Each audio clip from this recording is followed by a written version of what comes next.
Okay, so good afternoon, everyone. So let's wait for a couple of minutes, and then we'll start. Okay.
Right. So good afternoon again.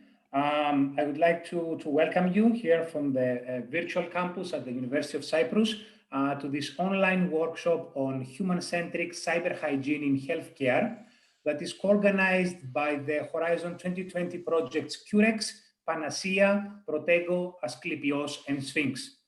I'm Christos Laudias, a research lecturer at the KIO Center of Excellence here at the University of Cyprus, and our team is leading the cyber hygiene activities in CUREX.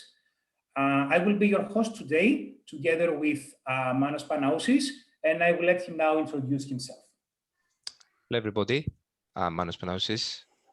I'm co-hosting this workshop. I'm an associate professor of computer science and founder of the Cyber Risk Lab at the University of Greenwich. And I'm also a partner in the CUREX project, leading the Work Package 4 on risk management for health data exchange. Thank you, Manos. So the workshop will be recorded, and the recording will be shared with the participants afterwards. So please use the Q&A tool to ask any questions you might have for the presenters or the panelists. For any other technical issues, general comments, or sharing your opinions during the workshop, please try to use the main chat box. So without further delay, I would like to pass the floor now to Professor Christos Xenakis, coordinator of the CUREX project, for his welcome address. Okay, thank you. Can you see my screen? Well, I would like to welcome you, all of you here in this virtual workshop, which is about cyber hygiene, a very interesting topic that is necessary.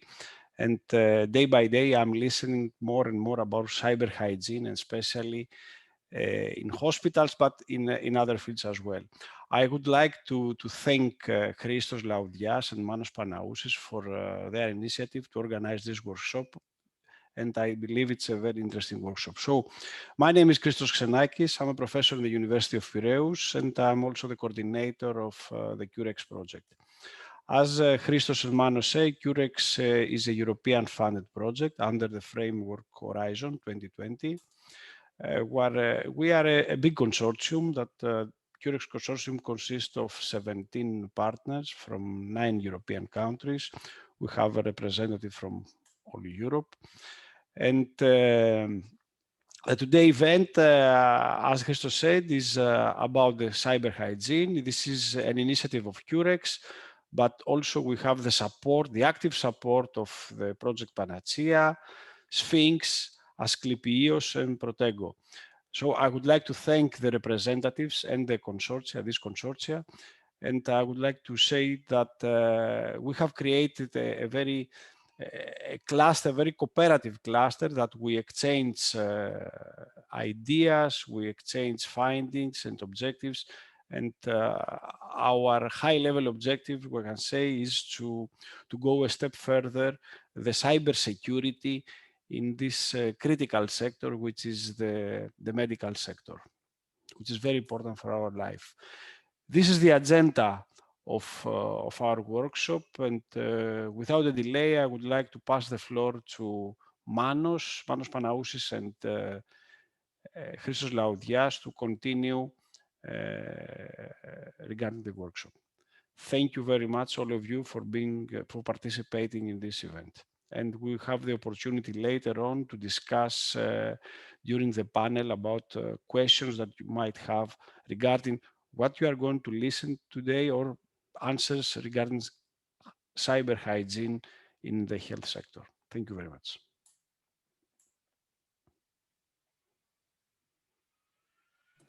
Right, great. Thank you, Professor Xenakis. So before we proceed with the first presentation, Marisa will send a quick poll question to help us understand your professional viewpoint regarding cyber hygiene. Okay, so Marisa. Okay, so we'll take 1 minute to collect your responses.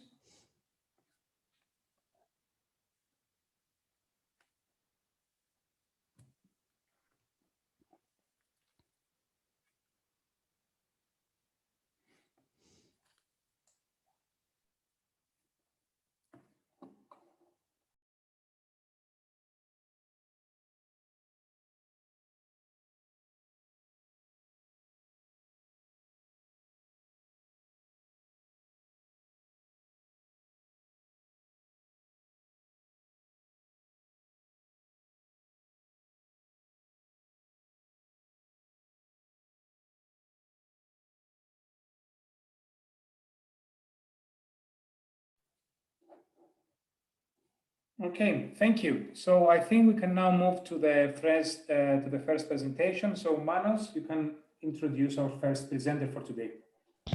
So our first presenter for today is Dr. Elina Argyridou, works as an research associate at the KIOS Research and Innovation Center of Excellence at the University of Cyprus.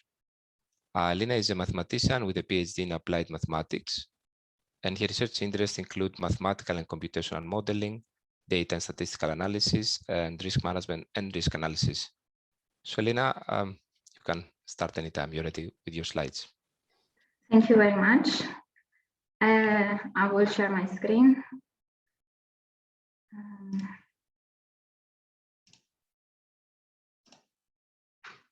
Okay. Can you see my screen now?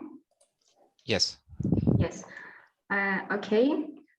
So this is this presentation is about the survey-based risk assessment methodology for improving cyber hygiene. So this is the outline of the presentation. We will start with a small introduction, then we will present the risk assessment methodology, which includes the survey structure, the risk strategies that we use, the risk categories, and the risk procedures of the methodology. Then we will present the recommended human-centric controls, the mapping of controls to the recommended risk strategies, and then we will conclude with some survey findings and some conclusions. So what is challenging in nowadays in healthcare is that technical IT-based measures are not sufficient to counter cyber attacks. And in addition, the human factor is often neglected in the chain of cyber defense. In CUREX, we define cyber hygiene as a set of strategies and associated measures in the form of human-centric controls for raising cybersecurity and data privacy awareness of different employee groups in healthcare organizations. And some highlights of the proposed solution. We introduced the survey-based risk assessment methodology for improving cyber hygiene. We find some risks related to various aspects of cyber hygiene. We recommend some human-centric controls to mitigate these risks, and we support the management team in cyber defense decision-making. And this proposed solution is applied to the 3 CUREX healthcare organizations in Spain and Sweden. So this is the outline of the methodology. We extract knowledge and assess the needs and gaps of different employee groups at healthcare organizations through a survey questionnaire. We process and analyze the participants' responses. We identify the most effective strategy to address each cybersecurity and data privacy risk. And we recommend target human-centric controls to the implemented strategy. The management team then can apply these controls to the workforce in order to improve the situation. And here is the survey structure. So in each healthcare institution, we identified 4 main employee groups. These are the administrative, the medical clinical research group, the IT technical group, and the executive security group. We note here that the first 2 employee groups are the most popular compared to the other 2 groups, since we have more employee groups to these 2 employee groups, the administrative and the medical clinical research. So the survey is divided into 3 parts based on these employee groups. The first part contains general questions for all employee groups. The second part contains additional group-specific questions for IT technical staff. And the third part contains additional group-specific questions for the executive security staff. Now, each survey question can be a single answer question or a multiple answer question, and it can have one of the following types, which measures respondents' awareness, agreement, use and adoption of cyber hygiene practices, knowledge and satisfaction. Here we describe the risk strategies that we use in our methodology in order to monitor all risks. So first we can see the impact probability risk matrix, which is used for risk estimation with a scoring system from 1 to 5. This matrix has 2 components: the risk probability, which is the likelihood of the risk to happen, and the risk impact, which shows the severity and the importance of the risk. Now, if we multiply the risk probability value with the risk impact value, we get the risk marking, which shows us if the risk is high, medium, or low. So here we have the risk evaluation matrix, which points to specific risk strategies based on the risk marking. These risk strategies corresponds to a high-level action plan, which includes all the corresponding controls for risk mitigation and monitoring. For example, if the risk is high, we have mitigation risk strategy, where we have to mitigate the risk, and going down, we have the low risk, where we can accept the risk and have some rewarding controls. Here we present the risk categories of our survey methodology. So survey questions are grouped in risk categories based on their topic. This facilitates risk analysis and estimation of the risk profile of each employee group. So we have 7 risk categories for all employee groups for the first part of the survey, but in addition, we have separate risk categories specialized to IT technical and executive security staff for the second and the third part of the survey. So here at the table, we can see the risk category, the corresponding survey questions, and the risk description. Here we can see some examples. So we have cybersecurity awareness, where the risk for this category is that people are not aware of cybersecurity threats in healthcare and related incidents. Another example is communication channels, where people we have limited number of communication channels that are used in the organization or preferred by the employees. Okay, so here we present the risk procedures of our survey, as we described before. So at the first matrix, we can see the risk impact, with a scoring system from 1 to 5. So here we measure the impact of risk based on the frequency, how often the employees use cybersecurity practices, the agreement, knowledge, awareness, and multiple answers. For example, if we have more selected answers, the risk is lower, while going down to few, if we have few selections, then the risk is higher. In addition, we have the risk probability matrix, which depends on the total number of responses. When the total number of responses is high, then the likelihood of the risk to happen is higher. While if the total number of responses is small, then the likelihood is low. Now, in order to take the risk marking, we have to multiply the risk impact value with the risk probability value, and then we multiply this product by the corresponding risk factor. Here we present some recommended human-centric controls that we use in our methodology. So we have 19 controls related to training, awareness, motivation, and rewarding. These controls are developed in CUREX and inspired by CIS Control 17 report and PANACEA project. For example, we include some nudging controls related to motivation controls that are introduced in this project. So at this table, we can see the control title, the number of the control and control description and the related resource. For example, C3 is about implement a cybersecurity awareness program, and the description is create a cybersecurity awareness program for employees to ensure that they understand and exhibit the necessary behaviors and skills to help ensure the security of the organization. Another training control is C7, training workforce on identifying social engineering attacks. And also another one is C10, the last one, which is a control, which is a training control, training workforce on causes of unintentional data exposure. And this has to do with the CIS, this comes from CIS subcontrol report. So here we have the mapping of controls to risk strategies. The main idea here is that the risk is, as the risk is increasing, the strategy changes from acceptance to mitigation. That means that we move from rewarding and acknowledgement to awareness, training, controls. In addition, a control may have different implementation levels depending on the risk strategy. For example, we have these three components: frequency. When the risk is high, then we have to implement the control weekly, and then going down, we have monthly, quarterly, semi-annually, and annually implementation if the risk is low. In addition, we have the content. So if the risk is high, then we have a content for beginners. For medium risks, we have intermediate level content, and for low risk, we have advanced level. And finally, we have the target audience, which has to do with the employee groups. Here we can see the risk category for all employee groups and the corresponding group of controls for each risk strategy. Here we present the survey demographics for all healthcare organizations for each employee group. As we can see in each table, we present the original population, the total number of responses, and the confidence interval. Unfortunately, we didn't have many responses for some of these cases. For example, the third organization, we have responses only for these two employee groups.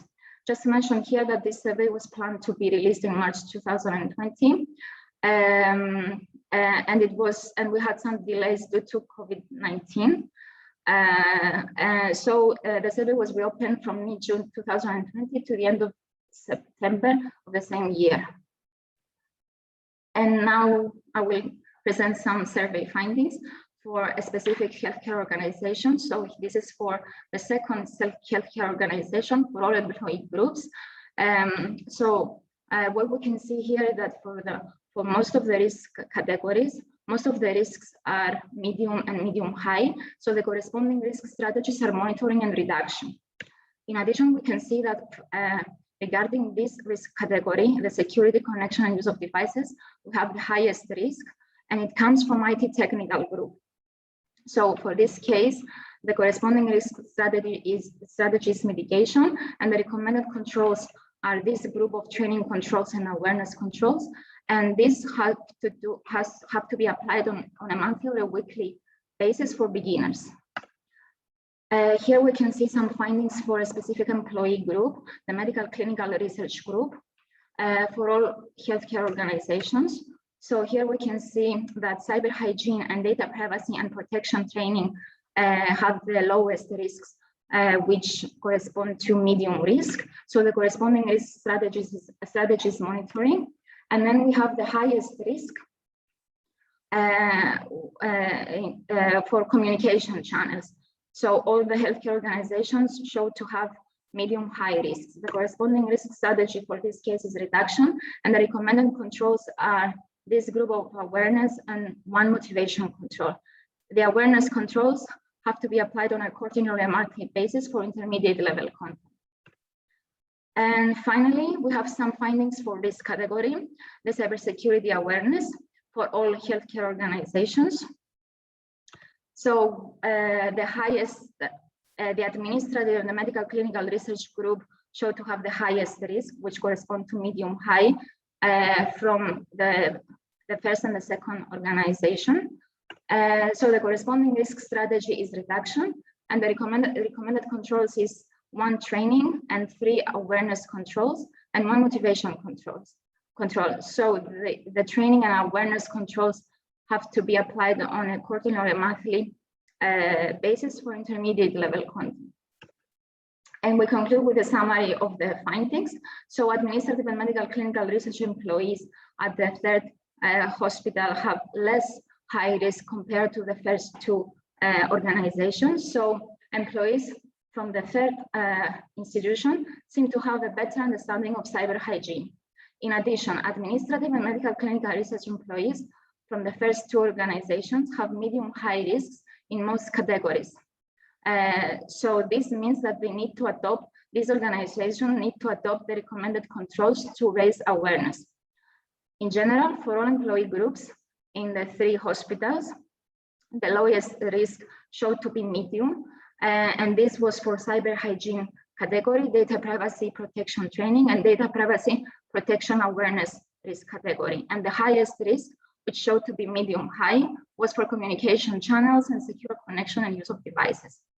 And we finish with some remarks regarding the awareness of threats among all employee groups in the 3 organizations. So people are aware of threats like insider, accidental or intentional data loss or threat of hardware, and attacks against medical devices. And also people are not aware of social engineering attacks, which is one of the top threats in healthcare, and of course in other business domains, while only employees at the third hospital are aware of ransomware, which is also one of the top threats. And we finish with the communication channels, what are currently used in the organization and what people prefer to use.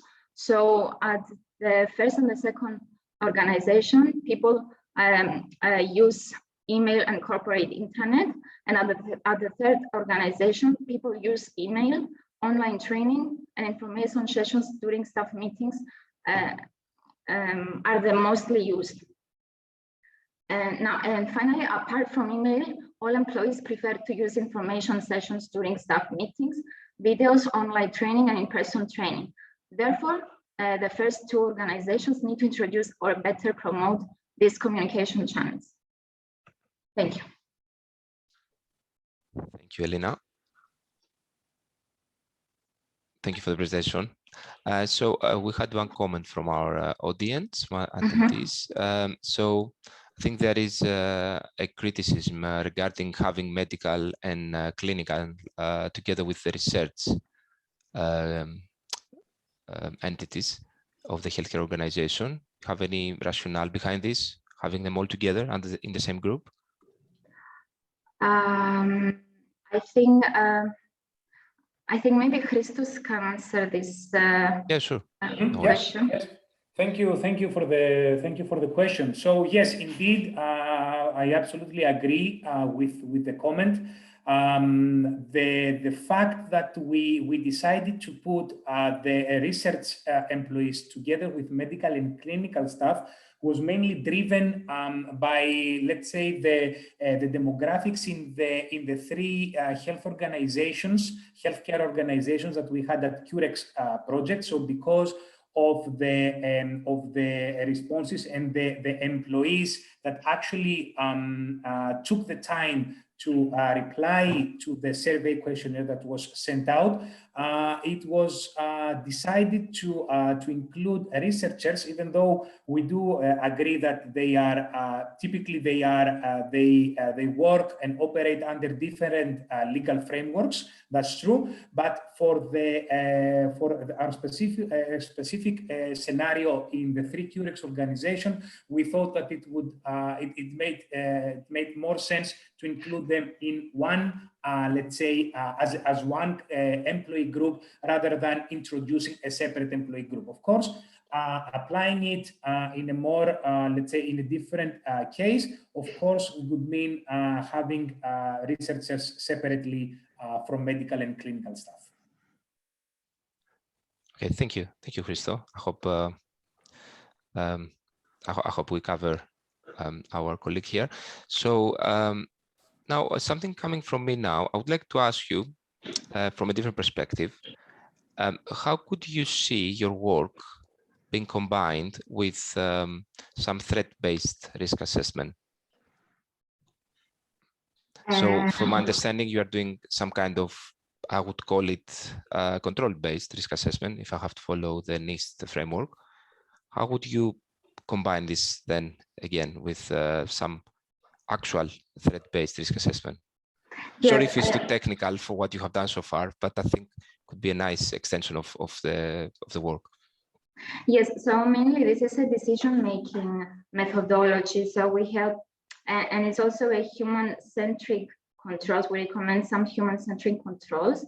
But yes, we can extend this further, for example, and introduce more, let's say, technical controls and measures in order to have more security and increase awareness and about threats, how to deal with threats, for example, in a more practical way, because this is about training, it's about motivation, monitoring, awareness controls. And so, yes, a next step can be how to extend this further, for example. Thank you. I think I was referring to exactly that, to have some kind of pen testing, but for humans, which has been handled in the literature, but it could be something as a next step for you as well in this particular scenario. Okay, thank you. Thank you, Elena. Thank you. I think we don't have any other questions and the time is ticking. So, Christo, would you like to move forward with the next presentation, please? Yes. Thank you, Elena. So let's move to the second presentation. It's from Dr. Lynn Coventry, who is a director of Psychology and Communication Technology Research Lab, and also the Cross University Academic Center of Excellence in Cybersecurity at the University of Northumbria. Dr. Lynn, the floor is yours.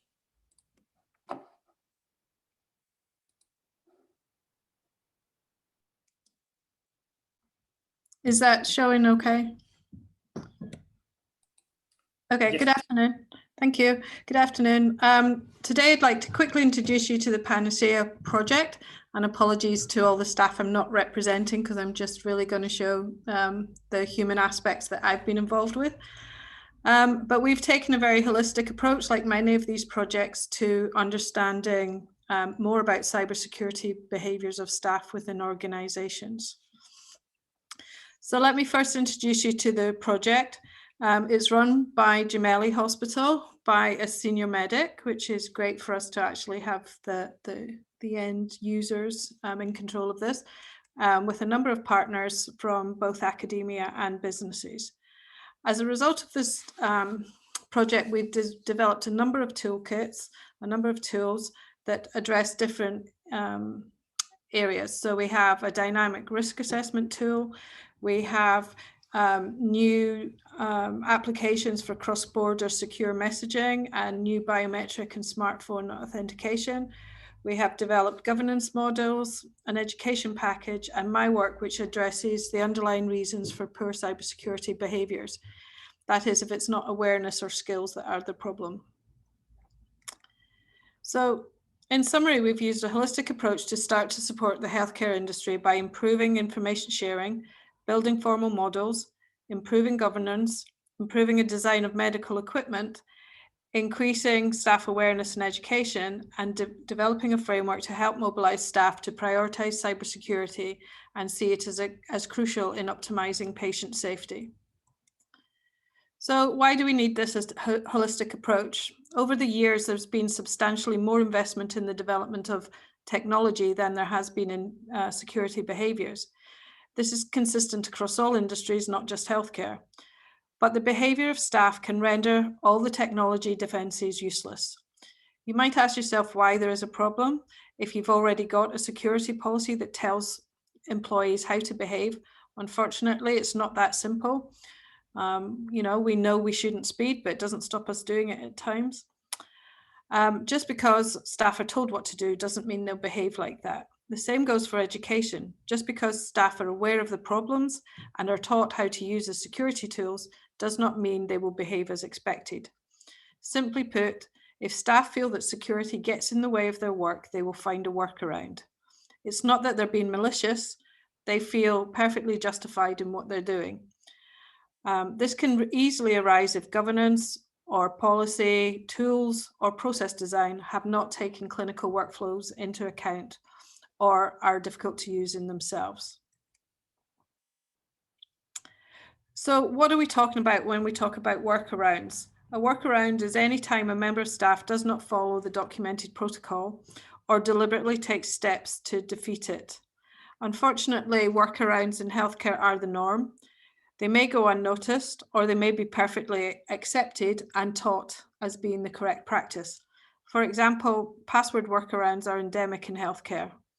Sharing passwords, for example, senior staff share passwords with junior staff, established staff with new starts or temporary workers, or nurses between themselves so they can verify a second nurse has taken part in medication administration.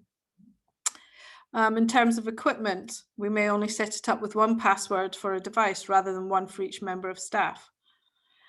We may leave workstations and health records open. Numerous ways this is facilitated, for instance, covering up proximity detectors or covering up the screen to maintain privacy rather than closing the record.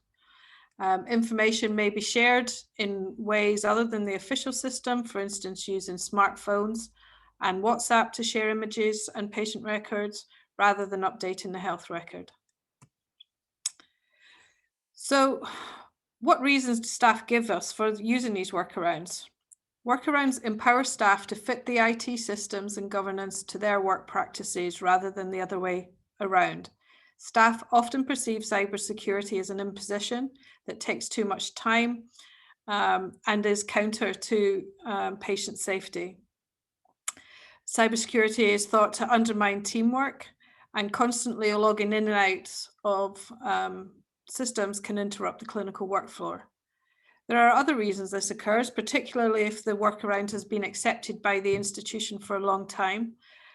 For instance, it may not be able to complete the job in any other way if this workaround's been in existence for a long time. Unfortunately, workarounds have become the accepted way of working, and to go against them also goes against established social norms within the organization. But also, staff sometimes just don't accept that they're causing any damage to the IT structure or patient safety and may not be aware of the correct practice.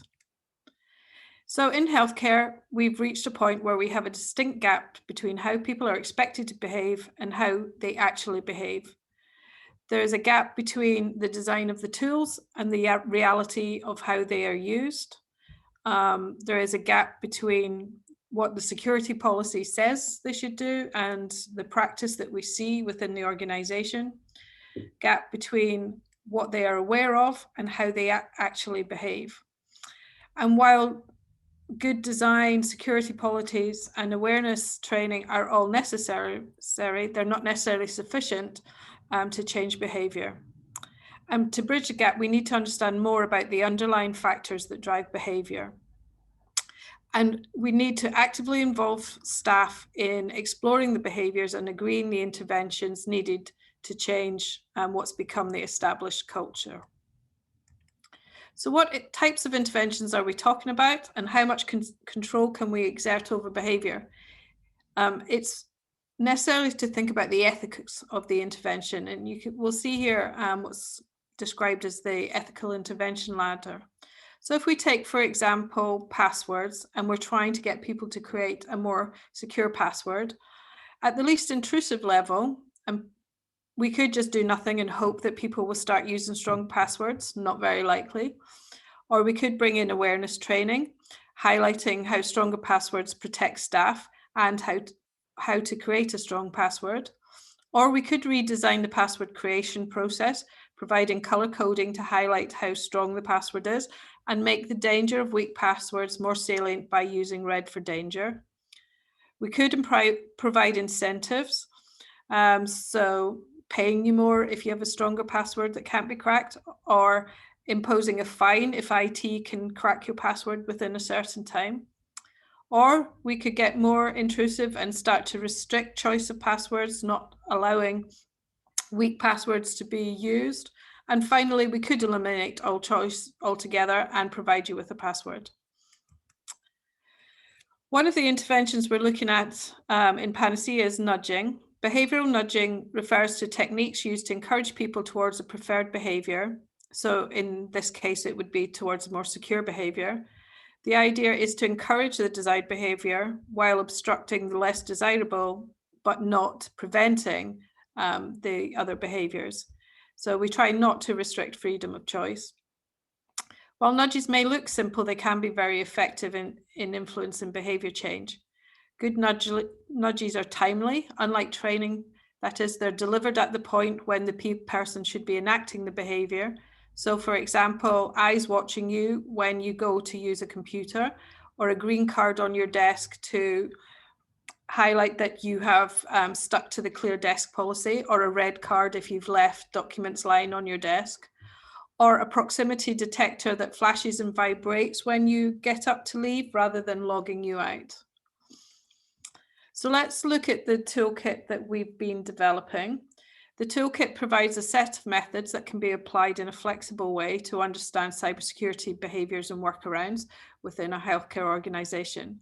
They don't necessarily require technical expertise, but they do require an organization to be accepting of workarounds and to believe that people have legitimate reasons for these, and that they're working in tight timelines, high workload, fatigue, and that they're not doing this deliberately to cause harm. And so there should be no fear of any punishment or repercussions for any behaviors that they identify as taking place which do not comply with policy. So the toolkit will help an organization to identify and prioritize the workarounds that they're seeing in the workplace, to identify why these behaviors occur, to design appropriate interventions, including nudges, and to evaluate the effectiveness and reassess the cybersecurity position on an ongoing basis. So our toolkit currently has 6 tools in it. The first set of tools are looking at how we can work with staff to identify and prioritize behaviors. So the first tool in this step is a survey that looks to uncover underlying attitudes towards the security process and just really assess the culture, alongside a tool of what devices and data people can access via workarounds rather than what's documented in the official access systems. So that helps us understand where risks might lie. The second tool outlines an approach to identifying the behaviors to address and looking for the workarounds that are currently happening. And the third tool looks to identify the influencers of those behaviors within the specific organizational context, the barriers to the documented procedure, and why these workarounds occur. It's good to work within the teams to understand all the social aspects of what's driving these behaviors as well. So for instance, we can provide, one of the tools provides the lists of the policy behaviors or the behaviors documented within the policy, and asks staff to start rating them in terms of achievability against each other. And as they start to describe where it's hard to achieve the directive, then you can start to explore how they work around it, why they work around it, and what the barriers are to that. We have a tool which can help to prioritize the behaviors that we've found. So first of all, you know, the workaround may not actually be insecure. It may be that the policy needs to change rather than implementing any behavior change. It may or may not be suitable for nudging. It may require more than a nudge. It may be that awareness was underlying the behavior, and so we can bring in an education solution. It may be a case of redesigning the technology to make it more easier to use.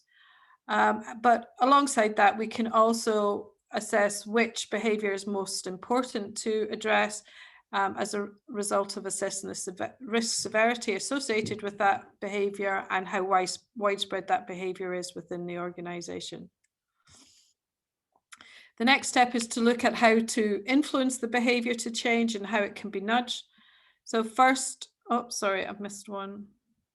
So once we've identified that behavior, so for instance, say it was sharing passwords with colleagues, we can start to look at what's currently influencing that behavior, and we use constructs from different theories of behavior to help us explore that.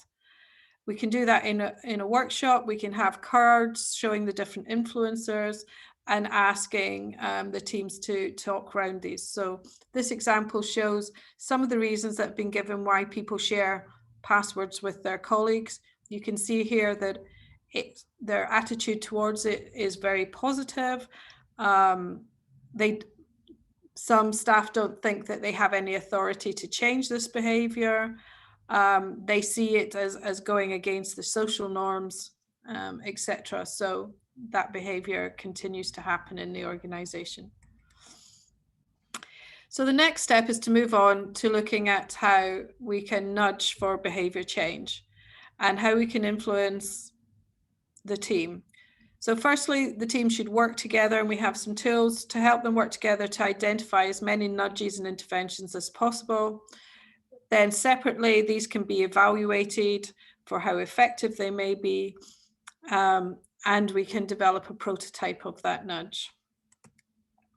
So for here and some of the examples, we use Mindspace, which is an acronym that for a framework that pulls together lots of different influences of behavior, and we can start to brainstorm different ways of trying to change that behavior. So here's going back to the password strength idea.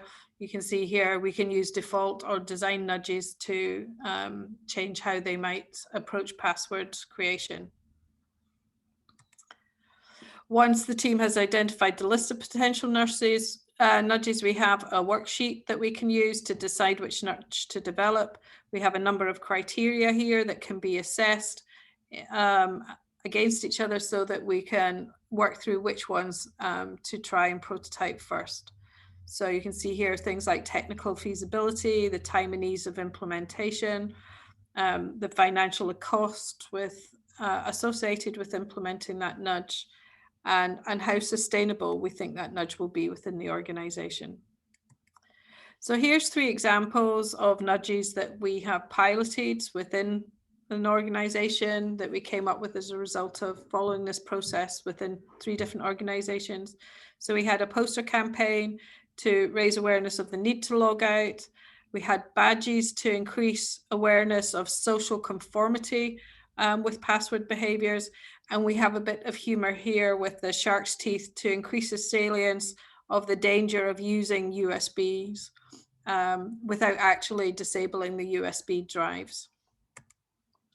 The last stage is to evaluate whether or not the nudge has been, or the intervention has been successful. Ideally, we would measure the behavior directly. Sometimes that's not possible, and so we may rely on observation or self-reporting.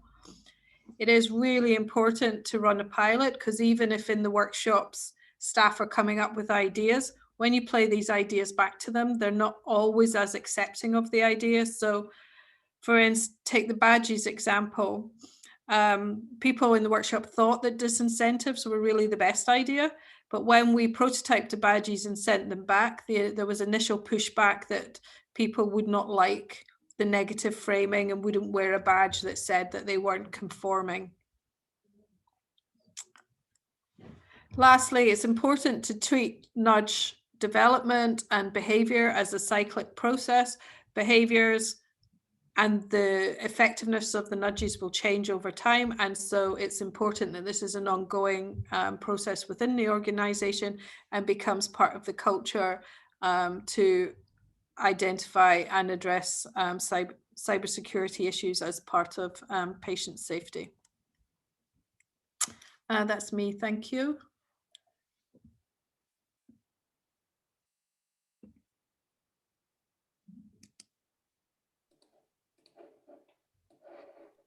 Thank you, Lynn. Thank you for the very interesting presentation. Let's see if we have any questions for you on the Q&A. I don't see any questions, so maybe, I don't know, Mano, do you have a question? Otherwise, I have one for Lynn. Yeah, sure. Thank you, Lynn. I'd like to ask what characteristics of healthcare staff behavior are unique compared to other domains, in your opinion?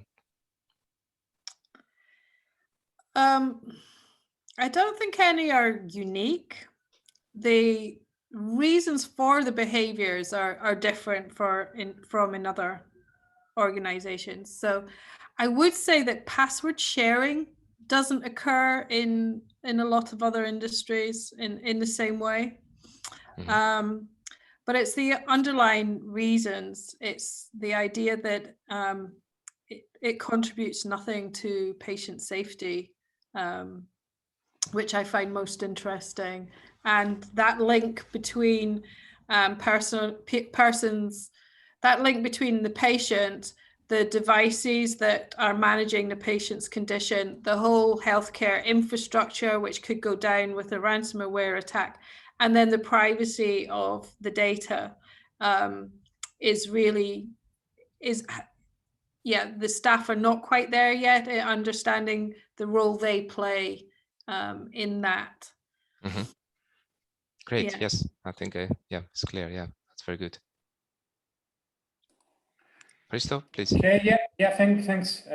Thank you, Mano. So, I mean, the nudges are something that we also found very interesting when we were developing our methodology for recommending human-centric control. So we included actually the nudges without going into the details of developing them, which is the work done mainly in the PANACEA project. So I was wondering, the assumption we've done in our methodology in the CUREX projects for cyber hygiene is that what we call motivation controls, which includes those nudges, for instance, for motivating desirable behavior, assumes already some adequate level of awareness from healthcare employees. So, I mean, those motivation, let's say, controls would be applied to sort of like a personnel that is already at a maturity level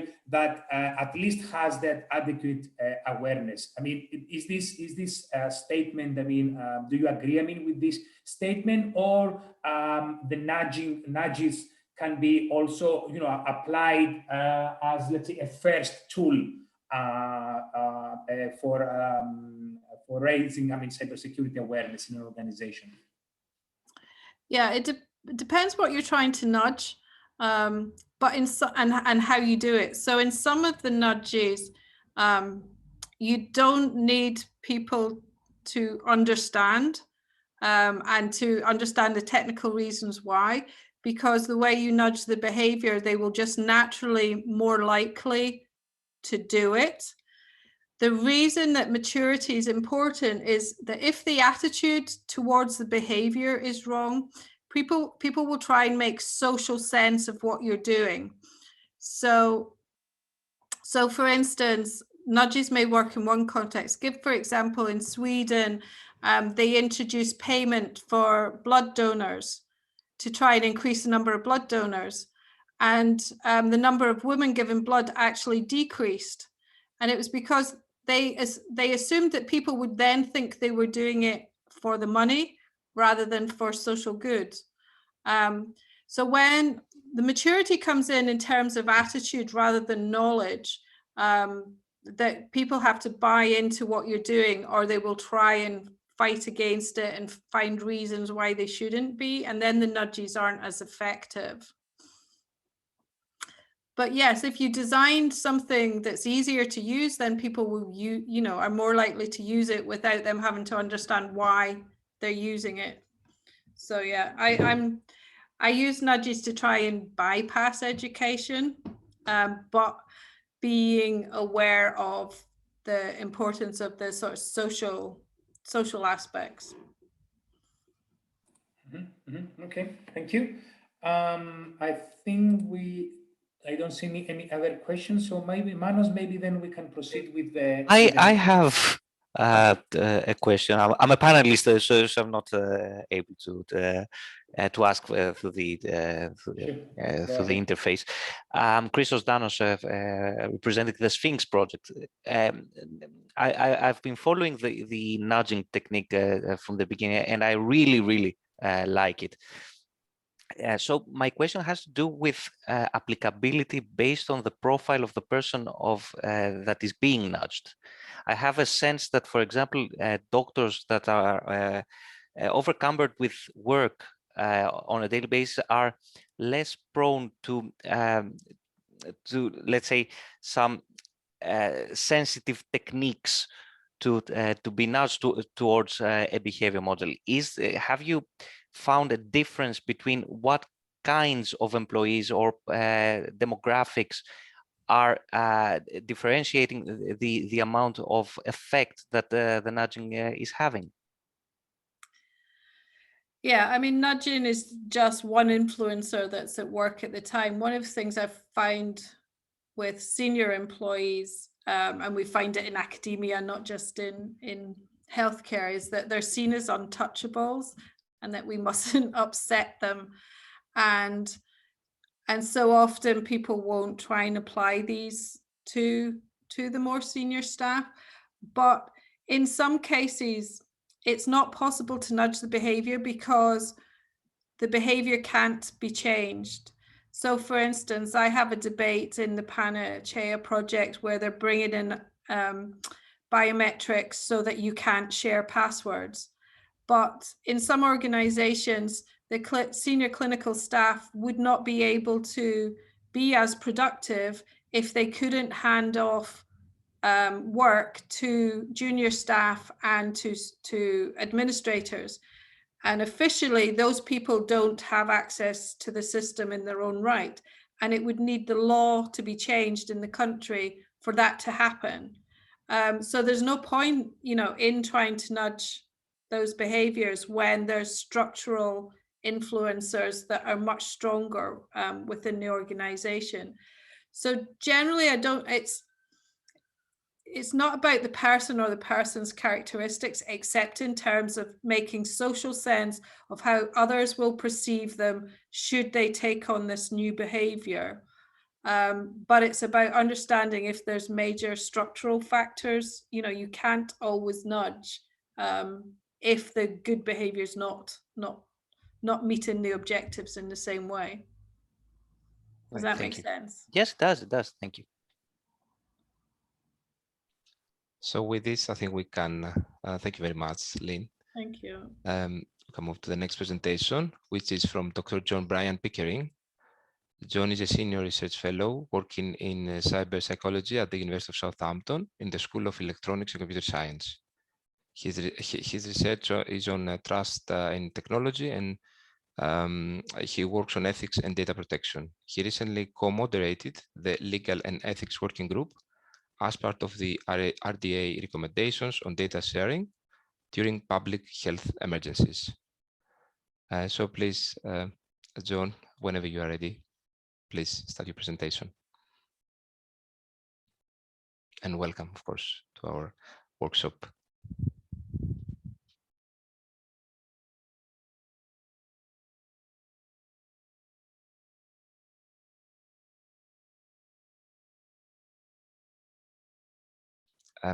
I think you must be muted, which is something I'm doing very often. I know from experience. Yeah. Yeah, that was an external nudge based on user experience. Yes, my name is Brian Pickering from the University of Southampton. Thank you to Manos and Christos for organizing this session, and also to the previous two speakers, because what I'm about to talk about is going to fall directly in line with some of the observations they made and some of the things they've done. So this, what I'm going to do today is actually report some findings from two different studies, looking at how the users of technology understand and therefore respond to their responsibilities as far as cyber hygiene is concerned.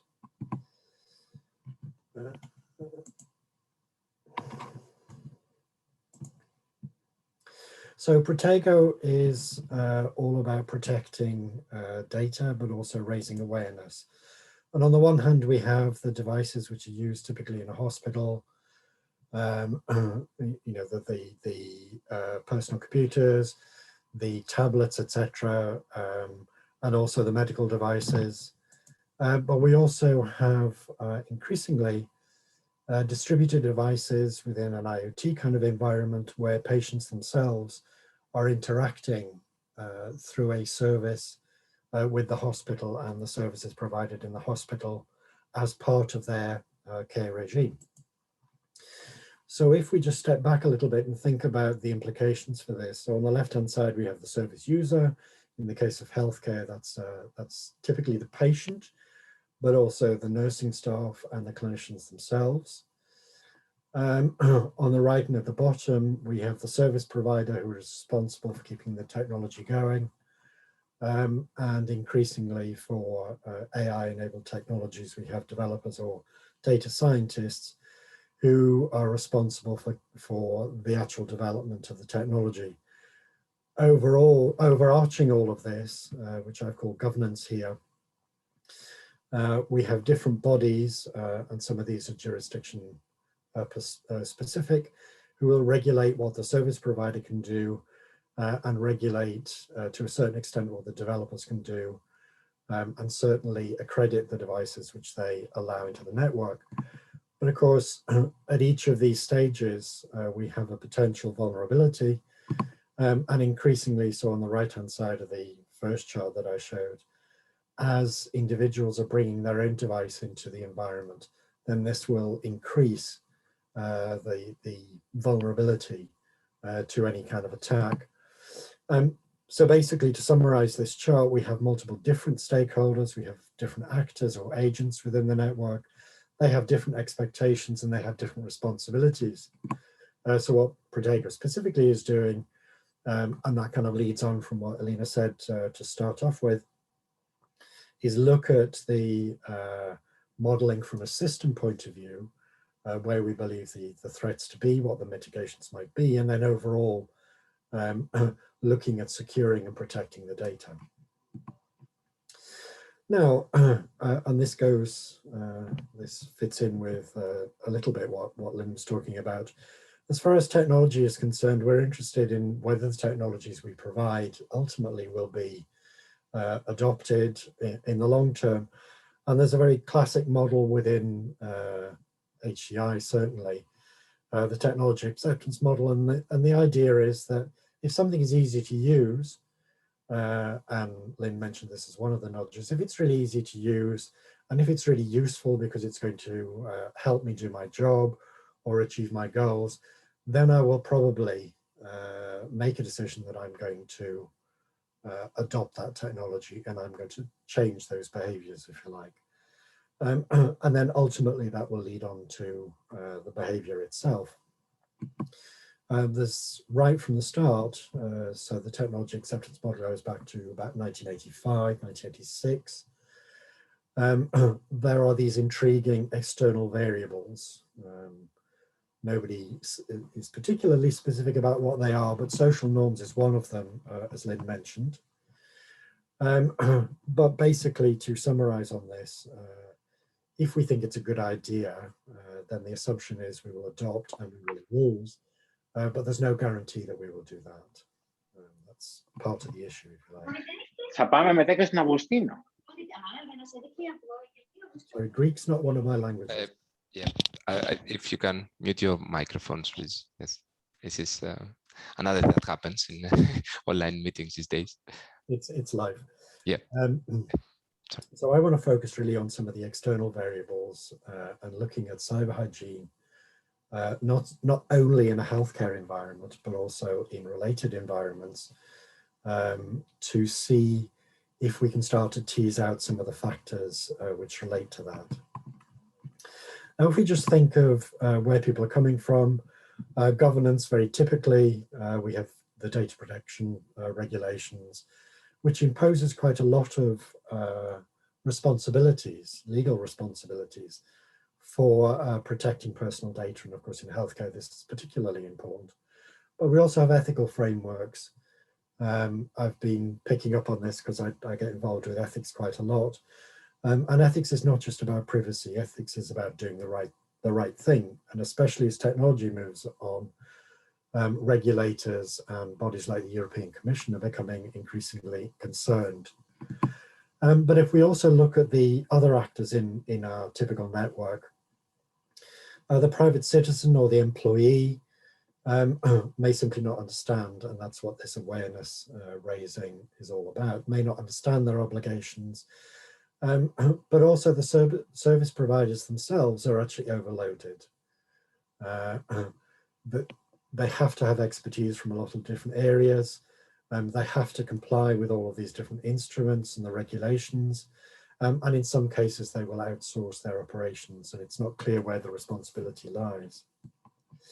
So if you go back to this model, so this was the technology acceptance model, and we changed this to think, so this is the basis for your nudges, if you like. Are the bits of the technology going to help me in my job, and are they going to make me feel as though I have more control? And so basically we're looking at what is the awareness, as Elena started off this afternoon, what is the awareness of the risks? How will that risk impact me specifically? And then, as Lynn highlighted a number of times, what is the social context for all of this? Now, for healthcare specifically, this is actually one of the models that's been used for ages. The health belief model, which looks exactly like the technology acceptance model, but now the focus is on an intervention. And really these factors on the right, like the risks and also the impact to me, are the big predictors, if you like, according to the research in people actually adopting these behaviors. So just to recap, we're looking at the patients, but also the clinical staff in a hospital. And there's already been sort of highlighted, there is a lack of awareness. Social engineering is a big issue. And they also shift the responsibility to the service provider. But at the same time, the service provider may not have the resources, especially if they're a small organization. They may not have the focus because they're delivering solutions in a different area. And so there are issues for them to solve. And so it's not helpful for the service user to simply pass over the responsibility. Now, privacy, and I mentioned this before, data protection assumes that we're all really concerned about the privacy and the protection of our data. We happen to know from other studies that patients specifically are not that concerned about the protection of their personal data, provided they know what's going to happen. And we've seen this in some of the COVID and the contact tracing studies recently. Right, so now moving on to two specific studies. So this was in ProTego itself. We have use case scenarios in two hospitals, one in Italy and one in Spain. We used a survey which was not dissimilar from Alina's instrument that she explained at the beginning, though this was now focused specifically on the health belief model and awareness of risk and the impact of risk on individuals and what they could do about it. The spider diagram, I'm not specifically making it difficult to read, but the more important message is that there are whole areas where, irrespective of the actor role, so whether that's IT, whether that's support, whether it's a clinician or a nurse, they all use lots of devices. That's that Q4 here. Their expertise, though this is surprising for the IT and support, is perhaps low as far as cybersecurity tools are concerned. And they're also not particularly good on the left-hand side of the diagram at understanding the risks and understanding when cyber attacks have actually occurred. So the phishing, for example, might be a social engineering issue.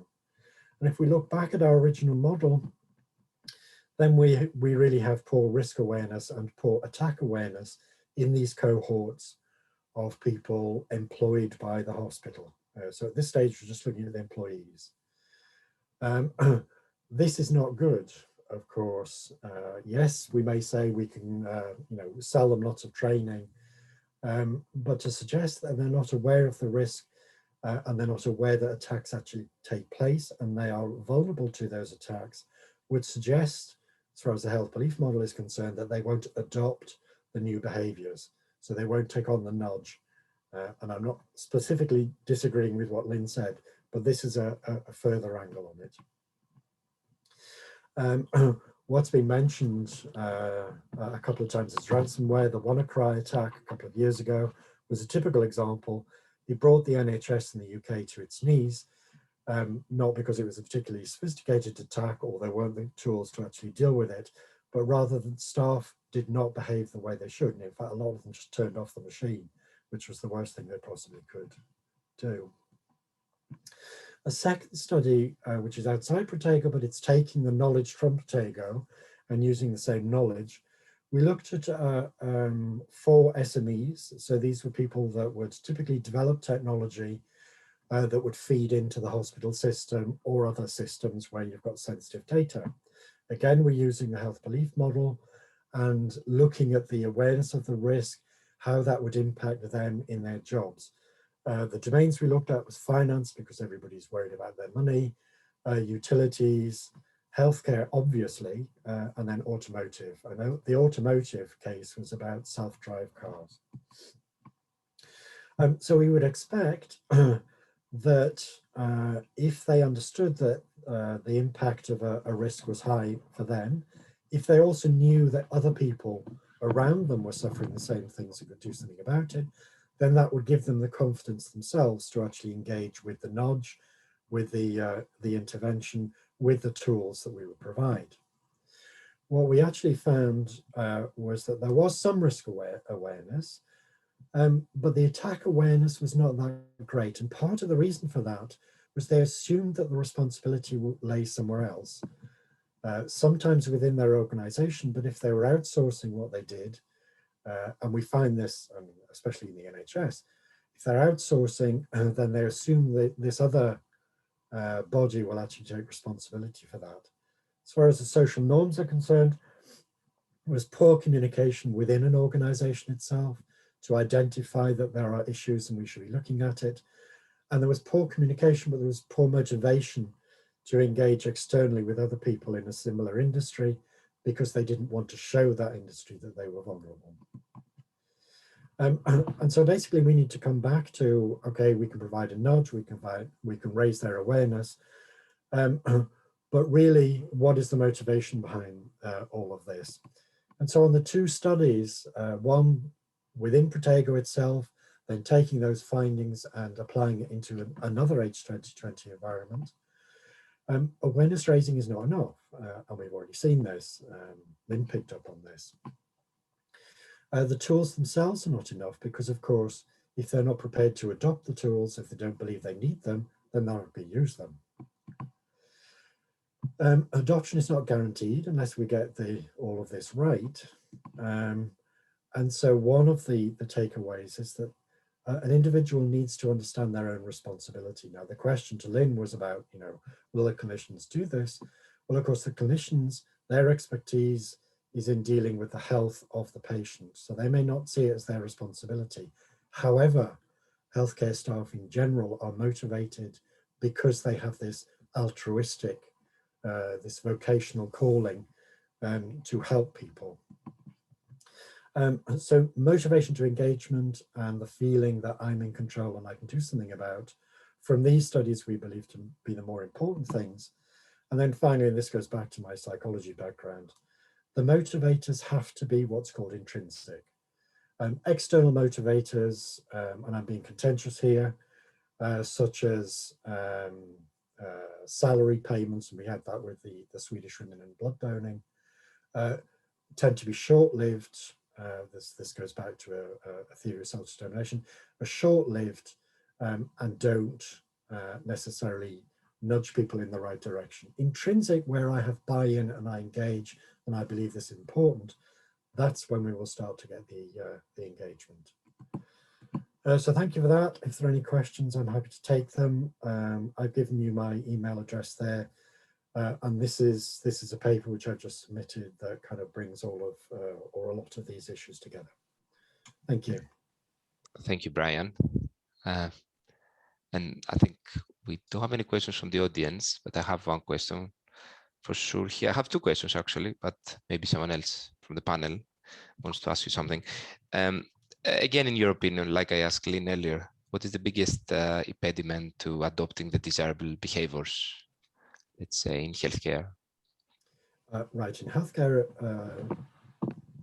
itself, and in my opinion, is that the main actors don't actually understand each other. And that may be contentious, but the medical staff, as I say, have an objective. Their vocational training is about doing the best for the patients. They don't understand what the IT is all about, and they just assume, the NHS has commissioned this, so it'll be fine. But then now that we've got advanced technologies, and you see a lot of big data, a lot of AI, especially around decision support in healthcare, the clinicians don't understand the questions they need to ask the data scientist. But in addition, the relationship between the patient and the clinician has been undermined, if you like, because that's based on trust. And if you introduce another actor that the patient is not aware of, how does that affect the trustworthiness of the clinician? That's just my opinion. In another project, we're starting to get information behind this, but ultimately, it kind of suggests that we're. Sorry, that's my alarm going off. That's fine. Yes, that we need to look with the instruments that we provide are absolutely fantastic, but we need to take the second step. And I think Lynn and I are in agreement with that, but then we're psychologists. And we need to look at especially the social norms, in my opinion. Absolutely, and I think the nature of healthcare makes it difficult for people, for staff to concentrate on other things besides, taking care of patients. Yeah, absolutely. We've seen that. Sorry, we've seen that in the pandemic. Yeah, that was exactly the most pronounced case. Yeah, absolutely. Thank you. Is anyone else from the panel who wishes to ask Brian any question? Yes. Hi, Brian. Diana from the panel. You did mention that regarding the ethics frameworks, that it's not about only about privacy, but about doing what's right, and completely agree, right? Because we tend to focus on privacy only, and of course, legal frameworks or key policy documents, best practices must be enforced. But even if you do all that, you don't have the complete, you cannot be completely sure that you are being ethical or working in an ethically sound manner, right? Because, for instance, new technology poses huge ethical dilemmas or problems, right? For instance, the algorithmic bias in artificial intelligence, right? Or maybe a computer that by machine learning, it's able to train itself on answering questions, but maybe there's an ethical background behind, right? And so can you let a computer decide on ethical issues? Or it's very scary. So what's your take on that? What are the main ethical dilemmas that we can find? Okay, there's a lot in there. I mean, obviously, I agree that the ethical framework is very different, and the relationship between the clinician and the patient, and in fact, healthcare in general, is a completely different field, because we're talking about people's lives and their emotional stability in the case of the clinician, you know, if they do something wrong. I actually agree with the EU, the trustworthy AI, where it talks about the human in the loop. But I would go further than that, and I'd look to the care principles, not the clinical care principles, but the care principles, which says you have this whole data life cycle, if you like, and you have to look at making sure that you're providing benefit to each of those people. And ultimately, I personally think it's based on trust. You know, we have to follow the regulations because it's the law. But we need to start building up these relationships between the different actors. We need to know who the actors are, how they influence, and then start to get a dialogue going between those individual people. Not least to understand what the expectations of the patients are. Because one of the big issues is informed consent, and you know that's a really unfortunate term. But if you think about it in a clinical environment, it's much more. Ruben talked about this a couple of years ago. It should be a collaborative agreement to take treatment, because the patient is not in a position to make that decision. But now we're seeing, especially with the AI technologies, the clinician is not in a position to make that decision, because they don't necessarily understand it. They will read things about the bias that you talk about. They will see sort of social media about, you know, face recognition is not very good at race, and make a decision on the back of that, but that's not helping them to deliver the service that they provide. So I'm sorry, that's all a bit waffly, but I follow your, yeah, I understand. Sorry, yeah. Okay, great. If you wish, Christo, we can move to the next presentation if there's no other question. Yes, I think we can do for the benefit also of time, and then we can thank you take again, more Brian. questions. Thank you. Thank you. Yes, thank you, Dr. Pickering. So we can move to our next presenter. So it's Professor Thomas Pencil, who works at Charité University Hospital. I hope I pronounced that correctly. So he's a physicist, physiologist, and sleep researcher, scientific chair of the Sleep Center at Charité Hospital. His research interests are diagnosis and treatment of sleep disorders and biomedical engineering. So, hello everyone. Are you going to show my presentation, or should I share the screen? Yes, please go ahead and share your screen. Okay. So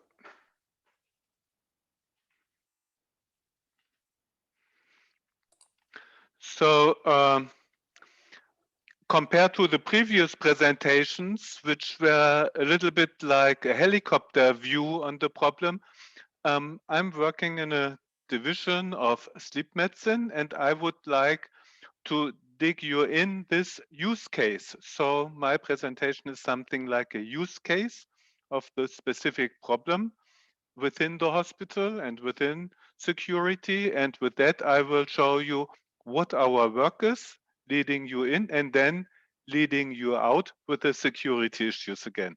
So our topic is on sleep medicine and sleep research. So the physicians and nurses working with us, they first get to the problem, why do we sleep? So why do we sleep? That are the functions of sleep. Sleep is needed for physical restoration, mental restoration, memory functions, hormone secretion, immune system. So we get a lot of COVID patients which think that they have to sleep longer if they are sick. So many of the human behavior, many of the illnesses are related to sleep and sleep problems. What we call sleep medicine is an interdisciplinary field where many different fields come together. So how do we sleep? We sleep, and this is pointed out here, the regulation during daytime. We accumulate something which we call sleep pressure.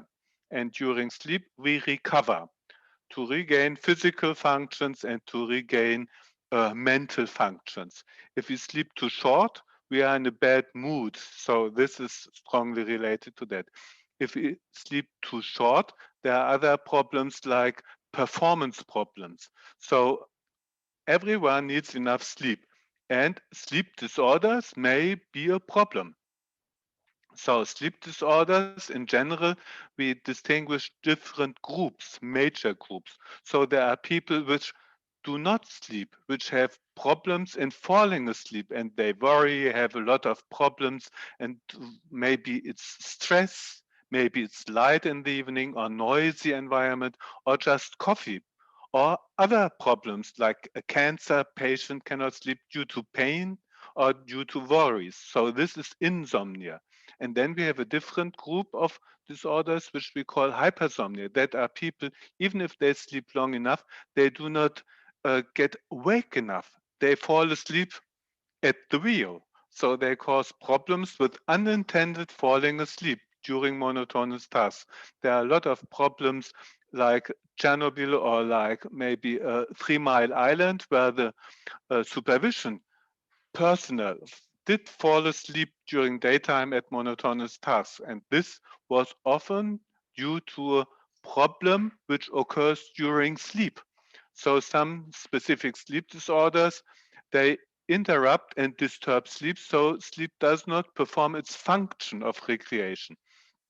And then there are more rare other problems like parasomnias. Parasomnias are disorders like walking during sleep, quite common in children and usually lost during adult time, or tooth grinding, which is bad for the tooth and of course disturbs sleep, or frightening dreams. So altogether we have 67 distinct definitions.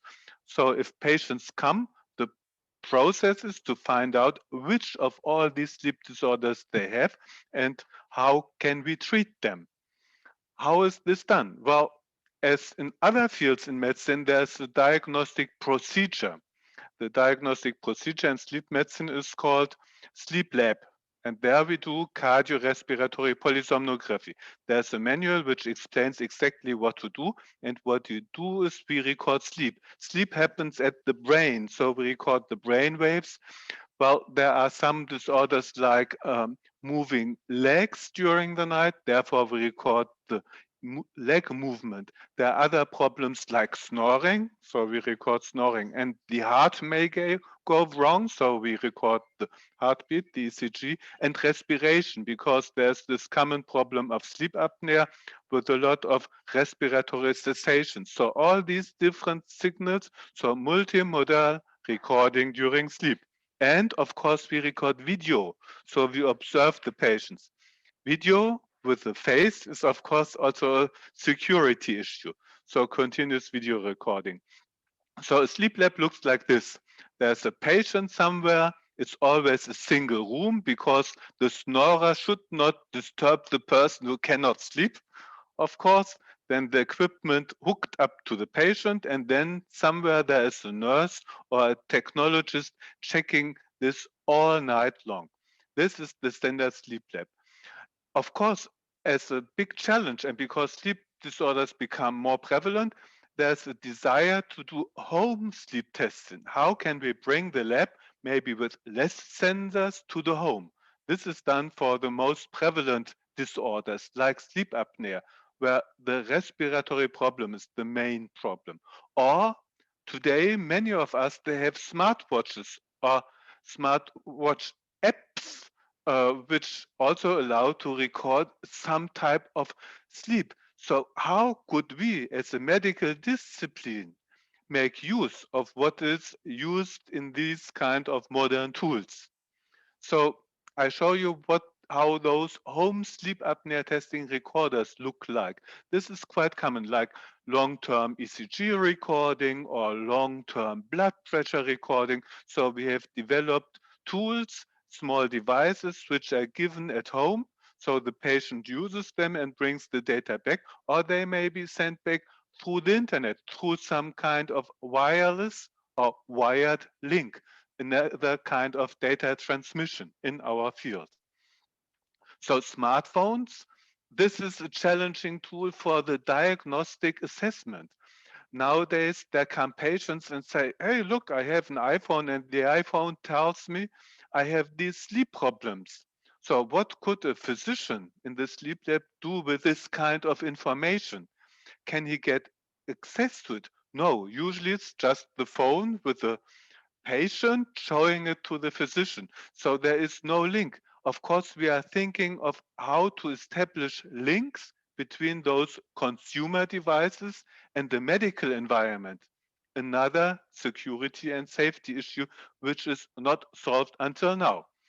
Those smartphones, they become more bright, they become more intelligent. The latest developments are those watches or even rings, which have oxygen recording inside, and this is the screen of a smartwatch. Because it's a big market and because so many people are worried about their sleep, there are really intelligent startups. This is the smartphone screen, which do something like we do in the sleep lab. So they record oxygen, they record heart rate over the night, they even calculate something like sleep stages. So light sleep, deep sleep, or dream sleep, and they call adverse events like the apnea events. And here they report something which simulates what is done in the sleep lab.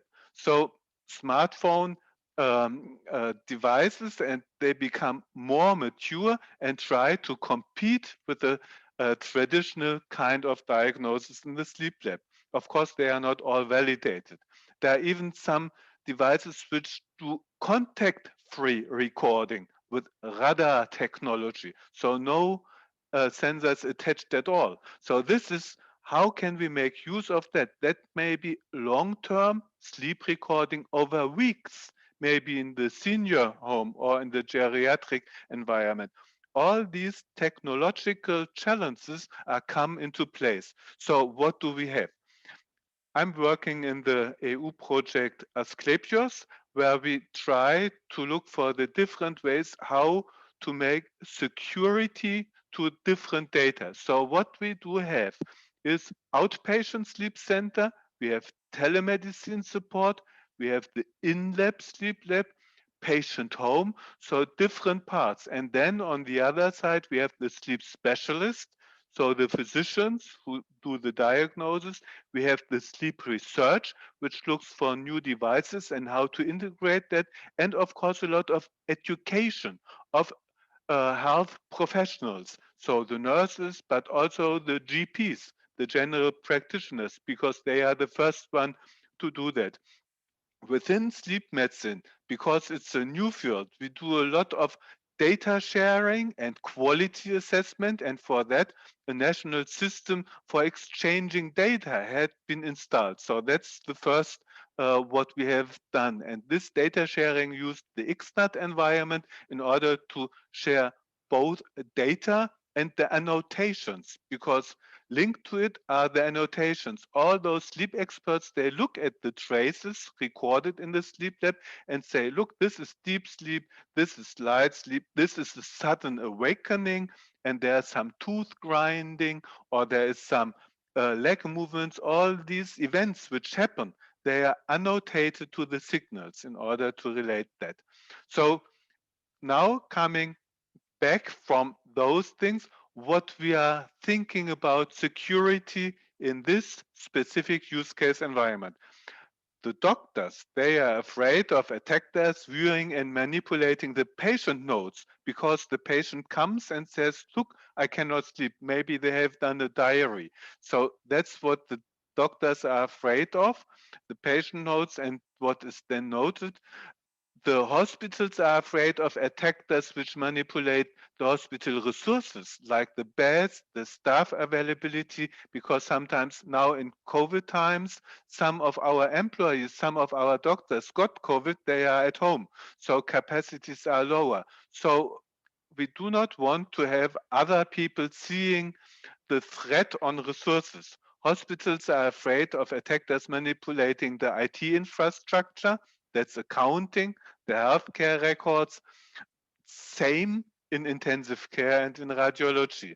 The health insurances are afraid of attackers which manipulate their custom data because health insurances, they compete against each other to get more patients and then more benefit. Also the risk, of course, the health insurance does not want to have a certain one, the more risky, more sick patients, and so their data are confidential. Health insurances are afraid of manipulating their own IT infrastructure, how data are transferred between the hospital, the GP, and the insurance. Research groups like myself, they are, of course, afraid that the data are viewed or manipulated or even stolen, maybe.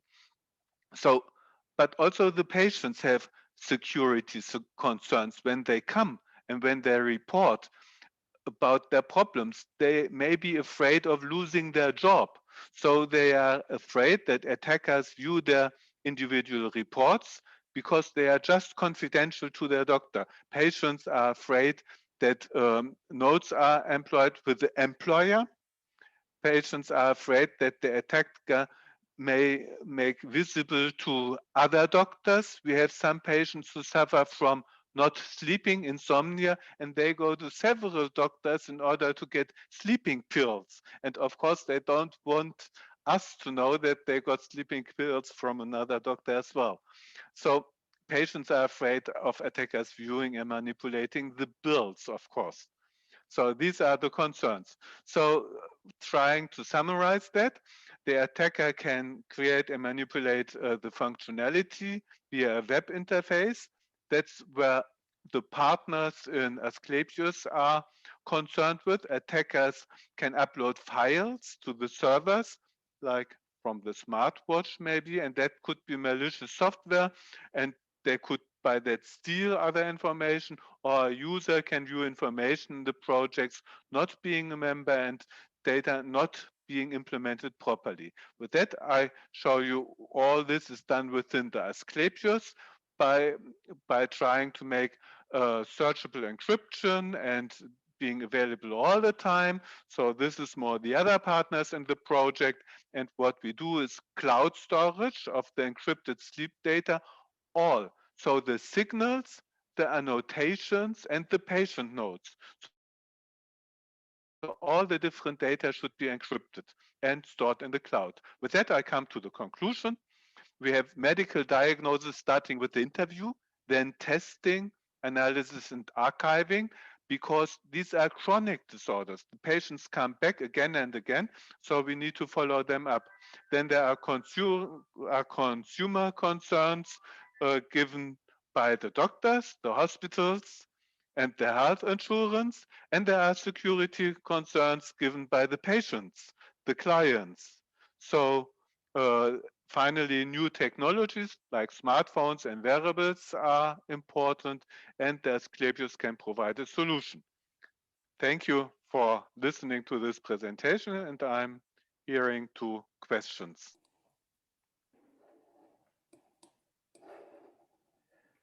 Thank you very much, Professor Penzel, for this very interesting application scenario. I think many people are facing this kind of sleep disorder. So, I mean, any questions from the audience or from the panelists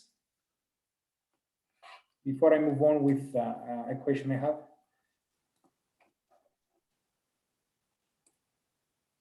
Okay. I have a question. May I? Yes, Sure. Yes, please go ahead. I'm actually the next presenter, but I would like to ask Professor Penzel, where is this cloud storage? The cloud must be somewhere in Europe. Somewhere in Europe, within the European Union. And what if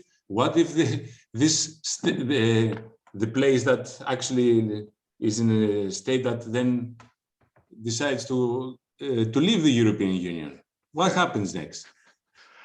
That I don't know. Hopefully that does not happen. And people have, well, they simply trust. So trust is a big... Trust is the most important issue because the physicians feel as a team and they don't want to bother about the security. They say, that's the IT and we trust them. And then they forget about it. They think our concern is the patients. Okay, thank you very much. Manos, I think, would you like to go next? Sure, yes. May I ask, what are the particular challenges when it comes to secure this kind of applications and devices, as opposed to, let's say, a medical, another medical device or application on our phones? What does it make, in other words, make it more specific, what does it make difference when I calculate the cyber risk for this particular case? So within our ASCLEPIOS project, a very specific problem was that we want to encrypt all the signals, because signals, not only the annotations or the patient data like name or the patient notes, but all the signals, because we know that signals can be used as personal signatures. There had been the idea of using the ECG or other brain waves as identifiers for subjects. So that's different. And that happens also for other signal recording labs like maybe cardiology or neurophysiology or neurology, but that's specific. Usually in medicine, that are just a few numbers and a few words, so a little amount of data which needs to be encrypted when transmitted. But here we in addition have the signals. Okay, thank you. Christoph? Okay, yeah. One last question before we go out to the break. So if I understand, then an encryption of those, let's say, sleep-related signals is the main, let's say, IT-based tool or control, if you like, for, let's say, increasing the security, right, in your specific application scenario. But to make the link with more of the human factor in cyber hygiene, so you talked about multi-party data sharing, right? You talked about all the security concerns in the hospitals, in the medical staff, and also the patients. So what about, have you considered, any activities with regards to raising awareness? Let's start from the patients. Let's take the patients first, of raising awareness of what is really at risk when they are either at the sleep lab, taking the exam, if you like, or either staying at home using any of those, let's say, ubiquitous devices for monitoring. Usually the patient-doctor relationship is a very trusted one. So they trust that all the information is confidential. And the most obvious to the patient is the video, because they are afraid that other people observe them and that they can get access to the video. So there are quite a number of patients who say no video during the night. So this is the most visible concern.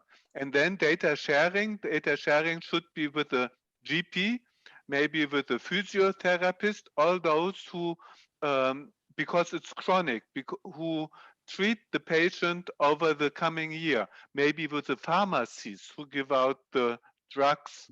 So also this is a kind of concern of data sharing.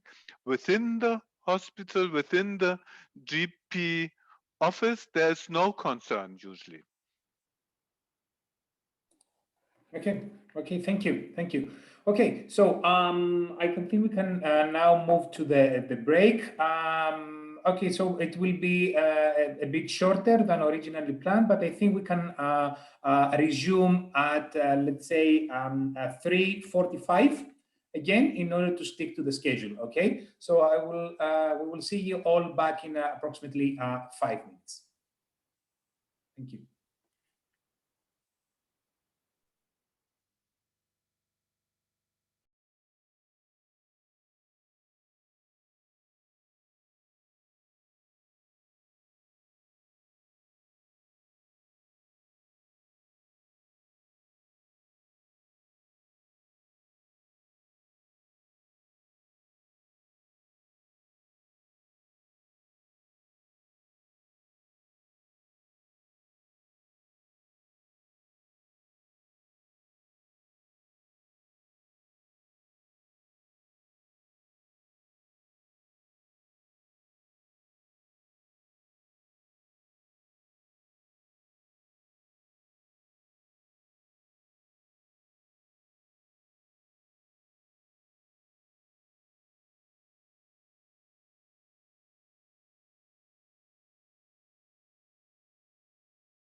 So I think Christos, we're ready to go. The second part. Yes, Manos, yes. Okay, welcome back, everyone. Had a break for a glass of water, I guess. Yeah, so as part of our next part, before we go to the next presentation, actually, I would like to ask Marisa to send, excuse me, the second question for our polling. Thank you.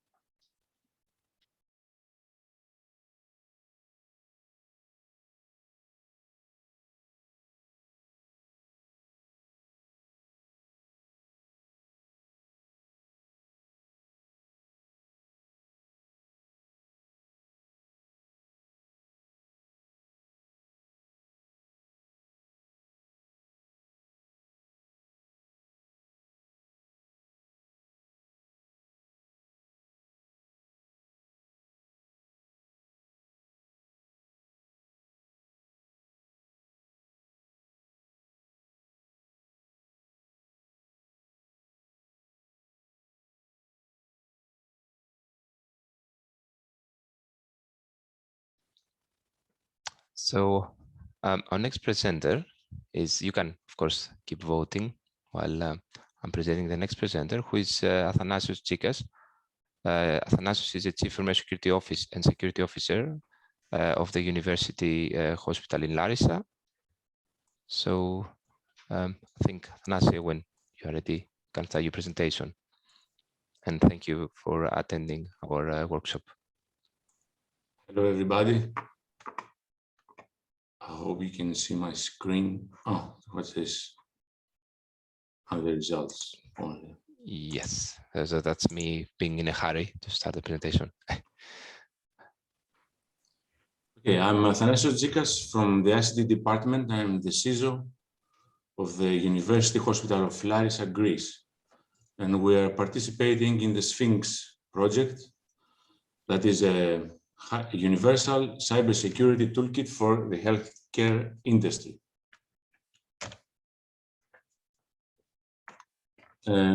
Actually, I will present the results of a questionnaire that was performed to assess the cybersecurity awareness of pilot healthcare organizations. It involved both the staff of the Information and Communication Technology, ICT departments, and the remaining professionals working at the pilot sites, the non-ICT. So we had two groups. The questionnaire captured the cybersecurity awareness status of the pilot sites, as I said. The results have been submitted to the Elsevier publication, a journal, for healthcare organizations acting as reference pilot sites in 3 countries. We had 4 pilot sites: General Hospital of Volos, Greece; University Hospital of Larissa, Greece; Hospital of Espírito Santo de Évora, Portugal; and Polaris Medical Clinic, Romania. From these 4 pilot sites, 3 pilot scenarios were planned in the SPHINX project. 1 pilot in Greece, intra-region patient data transfer; cross-border pilot, a Romanian tourist comes to Greece; and the pilot in Portugal, securing advanced patient care in hospital and home care environments. So as I said, we had 2 groups, 1 ICT employees and then the rest of the employees. The project embraced about 1,000 professionals and 69 ICT employees. And the survey was conducted between September and November 2019. A total of 37 answers were received. as far as the ICT personnel is regarded, and 661 answers were received for the non-ICT. First lesson learned. As you can see from the pie, the absence of incident logging was reported by almost 50% of the ICT employees. You can see on the left side of the pie. Again, the absence again of the incident logging was also reported by almost 50% of the ICT employees when asked for the downtime during an incident. As you can see here, no records kept. Then another lesson. There are legacy and vulnerable devices operated by the healthcare organization. Almost at least 10% systems cannot be decommissioned, since most of them are medical equipment. So they have all the, let's say, operation systems that is variable. Another lesson. There was a question concerning the SSL certificates, that is encryption between the data. So the finding was that almost 50% had encryption between the communication. The rest didn't have any communication, encryption. That is less security.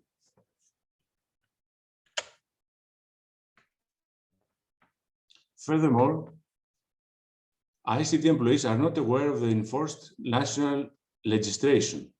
For example, half of the respondents answered that they do not know whether distributed denial of service, that is DDoS attacks, were considered criminal actions. Another reply. Are you familiar with the directive, the European Directive 2016 and the NIS directive and the GDPR regulation? Another finding now, 30% are not aware of that. I have to say that when we say ICT personnel, we involve all the technical staff, not only the manager or the ICT managers. There are also technical staff, people, let's say, fixing the printers, performing network installations. I guess this 30% is this type of ICT personnel. Another lesson learned. The questionnaires' responses imply that cybersecurity tests should be organized. You can see from the pie that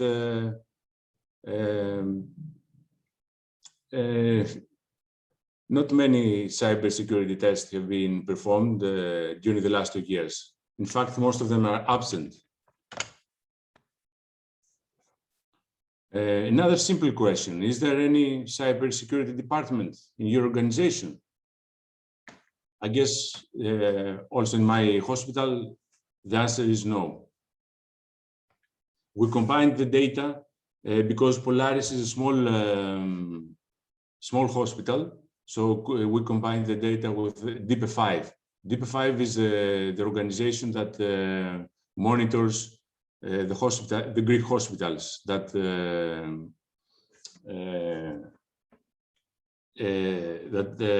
that take part in the SPHINX project. Another question, does your organization have an official cybersecurity plan? As you can see here, most of the questions, of the answers are no. You can see that both in Greece and Romania and in Heze, that is the Portuguese hospital. Again, here, official training in cybersecurity, 70%, also in Greece, Romania, and Portugal, absent. Another good question, and the answers, of course, we got. Do existing SLAs include terms that ensure cybersecurity policies are applied by external partners? That is where we perform outsourcing for preventing data breaches when connected remotely. Most of the people said don't know, almost 50%. These graphs are show that antivirus tools, cybersecurity tools exist, but now, but we have to raise the awareness and initiate a cybersecurity culture.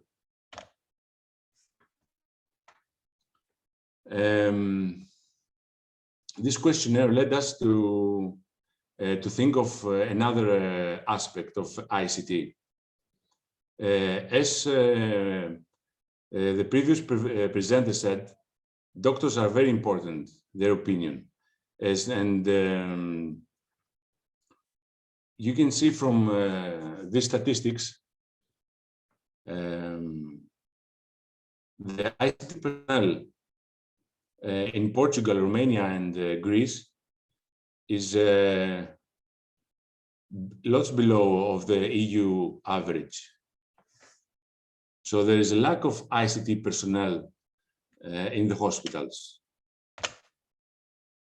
Furthermore, we looked into that, into these statistics in the Greek hospitals, and we found out some indexes.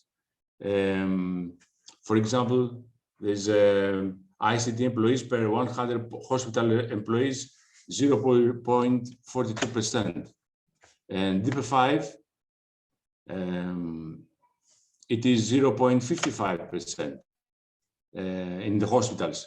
And only in the central authority, that is the DP5, is 0.33%. So, summary. In average, the proportion of ICT employees in total employment is less than 1%. Cybersecurity incidents reporting system is almost absent.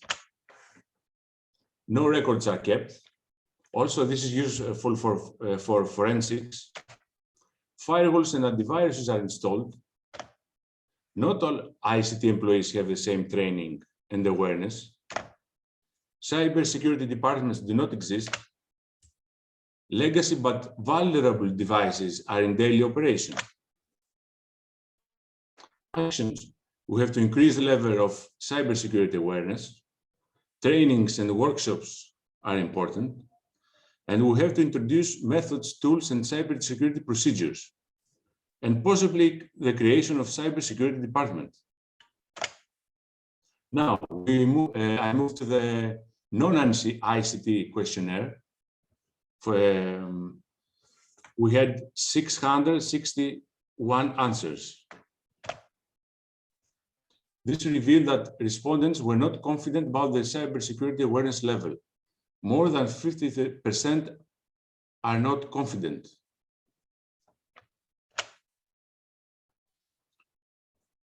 Behavior concerning email communication. How careful are you when you open an email attachment? As you see here in this pie, as long as I know the person of the company that sent me the attachment, I open it. This is a very tricky question because we had many ransomware attacks and phishing attacks. And especially the Emotet malware was masquerading, and was the attack was very sophisticated. Even the sender was a known one. to the receiver. Computer locking habits. Do you lock your PC when you leave your office? 50% say no. Very clear question, answer. Impact of security policies. Here you see most of the non-ICT personnel, that is the nurses, the doctors, technical people, the other administrative personnel, they say that following security policies will help them to do their job better.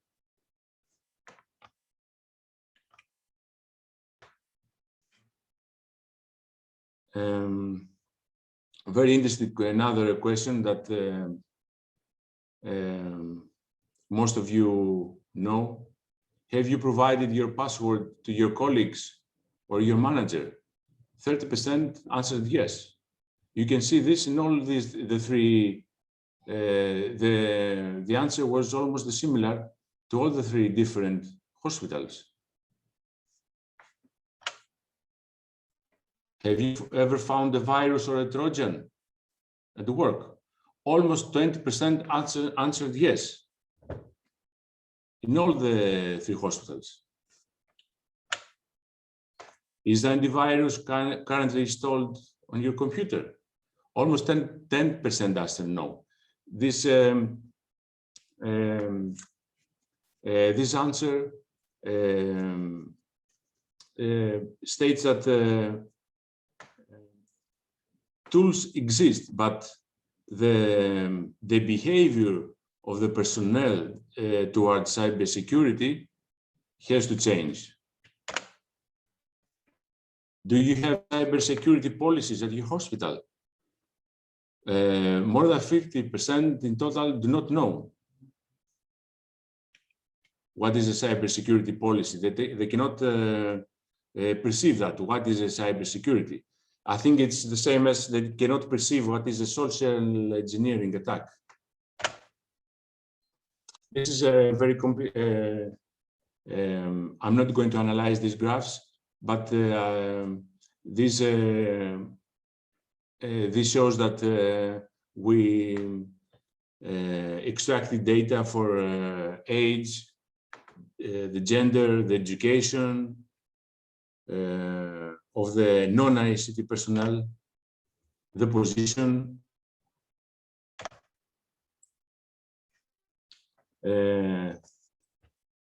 Also, another good question. Have you been informed or trained regarding the GDPR in order to minimize private personal data breaches?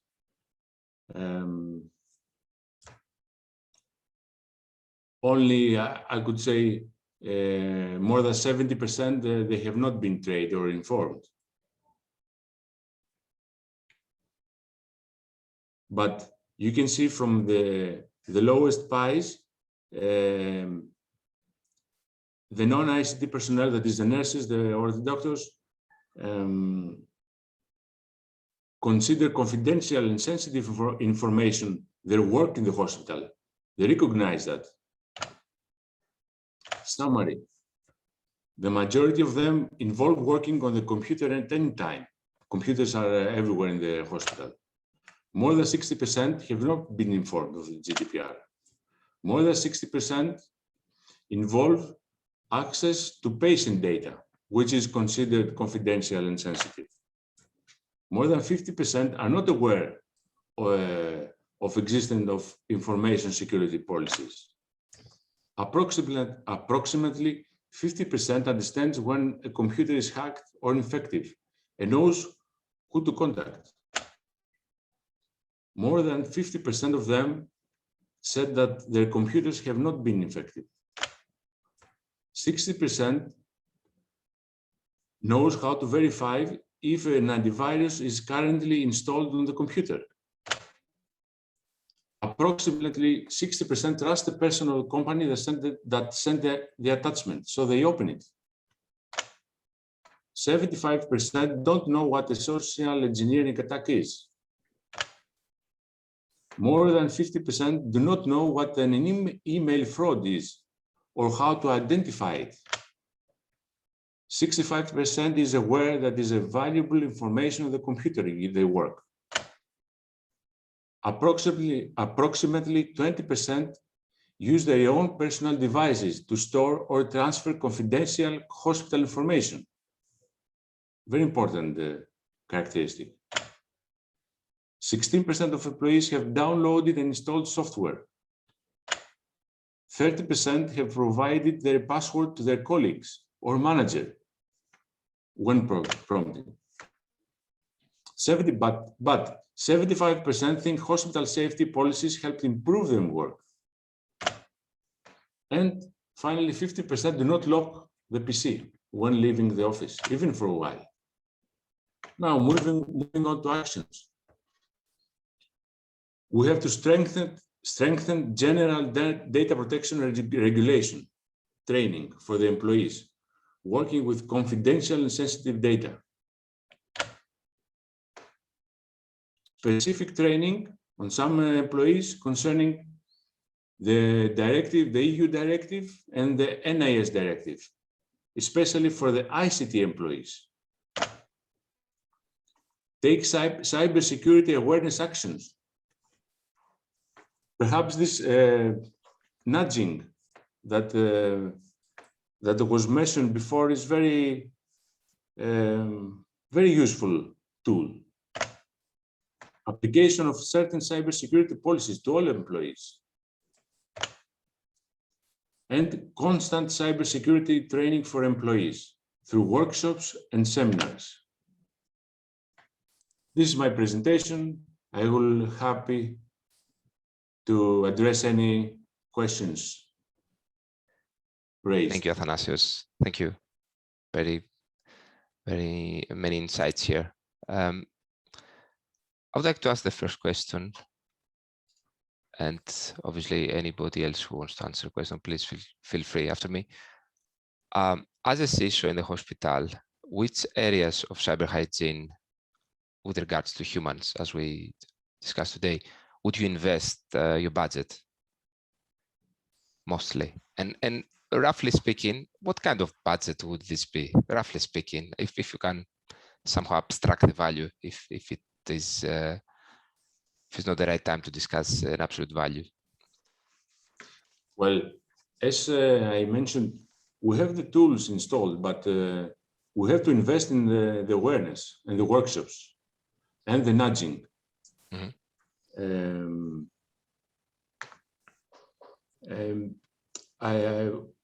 We believe the personnel awareness is very important, and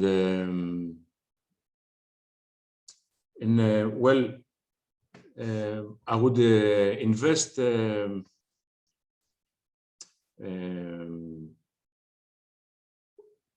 let's say per year a workshop to the all. I don't know how much it costs a workshop for the all personnel. One that is, and then pen testing, penetration testing.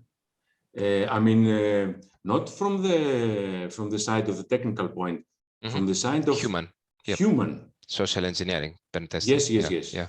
Perfect. Yeah. I don't know how much, but I would invest on that. I don't know how much the cost, because these testings have not been performed in the past, and it is very important. You can see what's the use of having the tools, and when you ask the employee to provide you with the password, she provide the password. What's the use of having encryption and firewalls and the antiviruses? Yes, absolutely. Yep. This happens. Yeah, we have discussed very well the topic today, why this happens as well. Yeah, someone wants to ask a question, Christo? Yeah, with Thanos, we're together in the SPHINX project, and we did have a chance to do that kind of penetration testing for the personnel. So the idea behind it is basically the fact that a chain is as strong as its weakest link, and everyone who knows risk management knows that in an information security management system, the biggest risk is the only risk. So if you lock up the door and the window is open, then the door has no point of existence. So finding out that there is so much lack of training, and I'm not throwing it to the technical personnel only, but for everybody in hospitals, proves itself to be a significant risk. So with the testing that we have been doing, what we are getting is a quantification of the human risk. So you can integrate it. You can integrate awareness as lack of awareness as a fully qualified measurable risk in your model. So we will probably get a bit later on into that, but I'm really fond of the techniques we are discussing, and I'm really fond of the tools where we're building and the tools we're talking about, and I think they're great if those were the weakest links, and they're not. The weakest links are generally human behavior. Right. Yep. So this is my addition to Thanos's answer, because this is one of the key things that we found out when we were trying to build the requirements for our own project, that it's more about people than it is about systems. Absolutely, absolutely. I have an example of a friend of mine who's consultant. And in the morning, he was going to the hospital, and he was launching this kind of social engineering hacking, like Metasploit for humans. Yeah. And he said to them, you know, I have educated so many times, and you're still doing the wrong thing. Some of them, yeah, it's incredible. Okay, great. I think that's a nice topic for our panel as well later on. That's great. Thank you, Christo, and thank you, Athanasia. I think we have to move to the next speaker, and then thank you again. And we can discuss, I guess, something related to that during the panel if any opportunity arises. Christo? Yes, Manu. Yes, I will also place my couple of questions on the Q&A tool for Athanasios to answer. So let's move on to our next and last speaker. So let me welcome Irene Maria Tabakis, who works as a research engineer at Cyberlens BV. She's an informatics and telecommunication engineer with a specialization in intelligent systems and computational intelligence methodologies and applications and medical informatics. So Irene, you can share your screen when you're ready.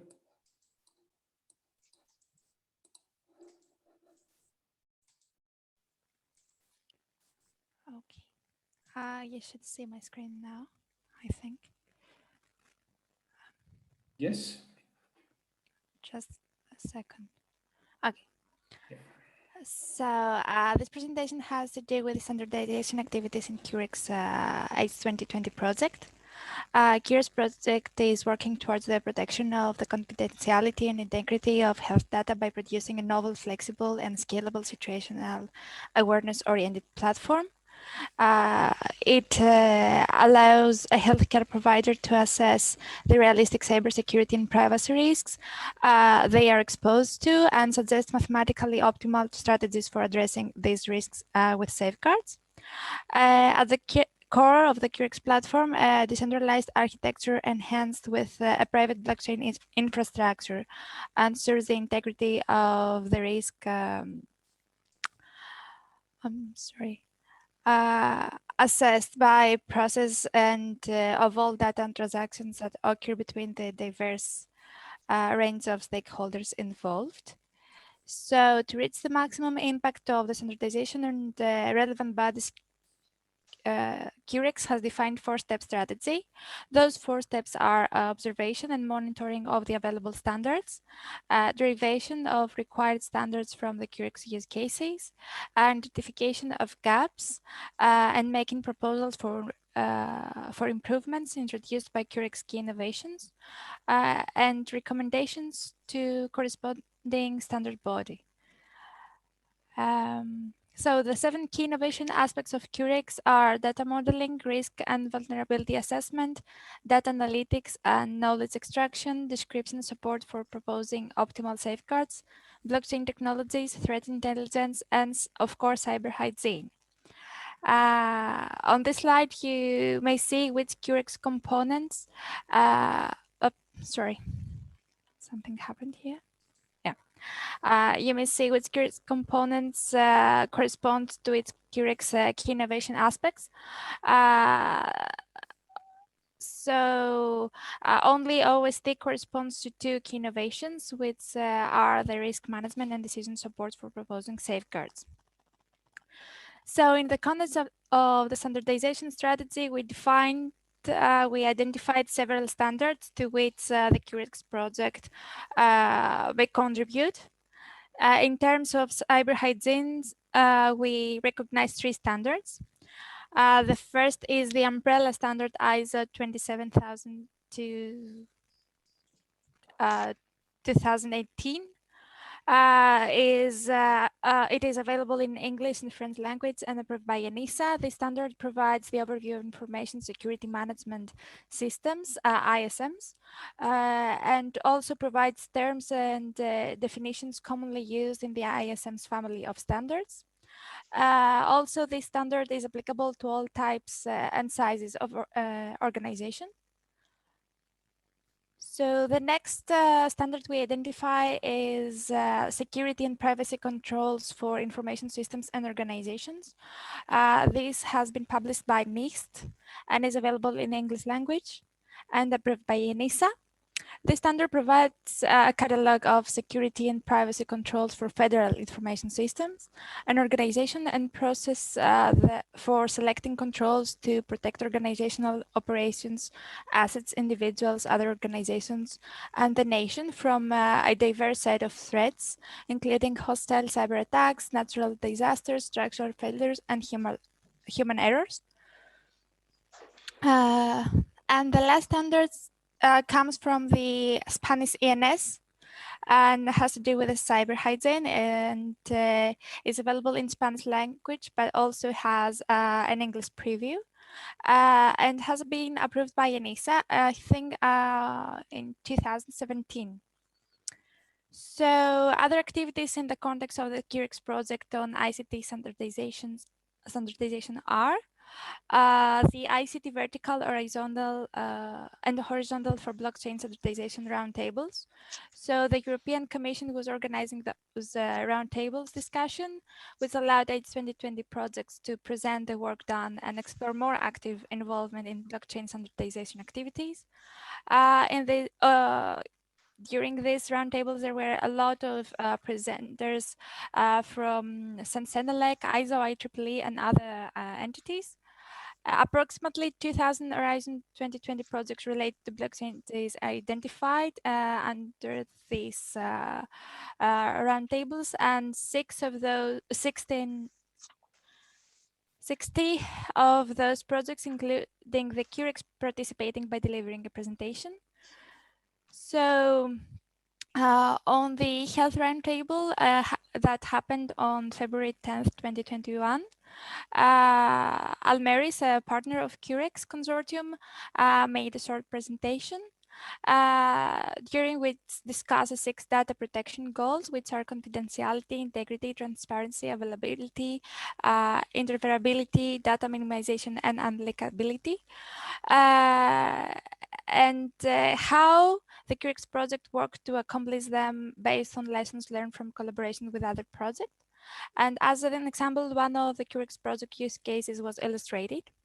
Furthermore, were proposed possible interesting topics in the context of blockchain technologies and GDPR legislation that may benefit from standardization efforts.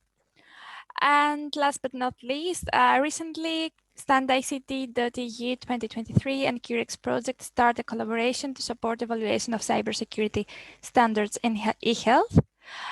So both projects are supported by European Commission in the framework of Horizon 2020 program, and they contribute to shaping Europe's digital future with a shared focus on cybersecurity, big data, and e-health. The collaboration will benefit the entire standICT.eu 2023 community and the European policymakers in standardization, having the contribution of CUREX project experts to the technical work group on cybersecurity on the EUs.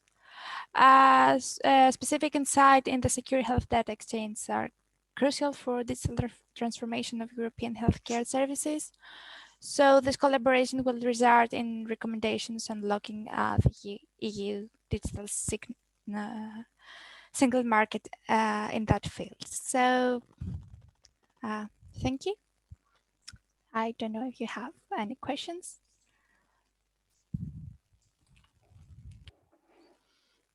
Thank you, Irene. Thank you. So let's see if we have any questions.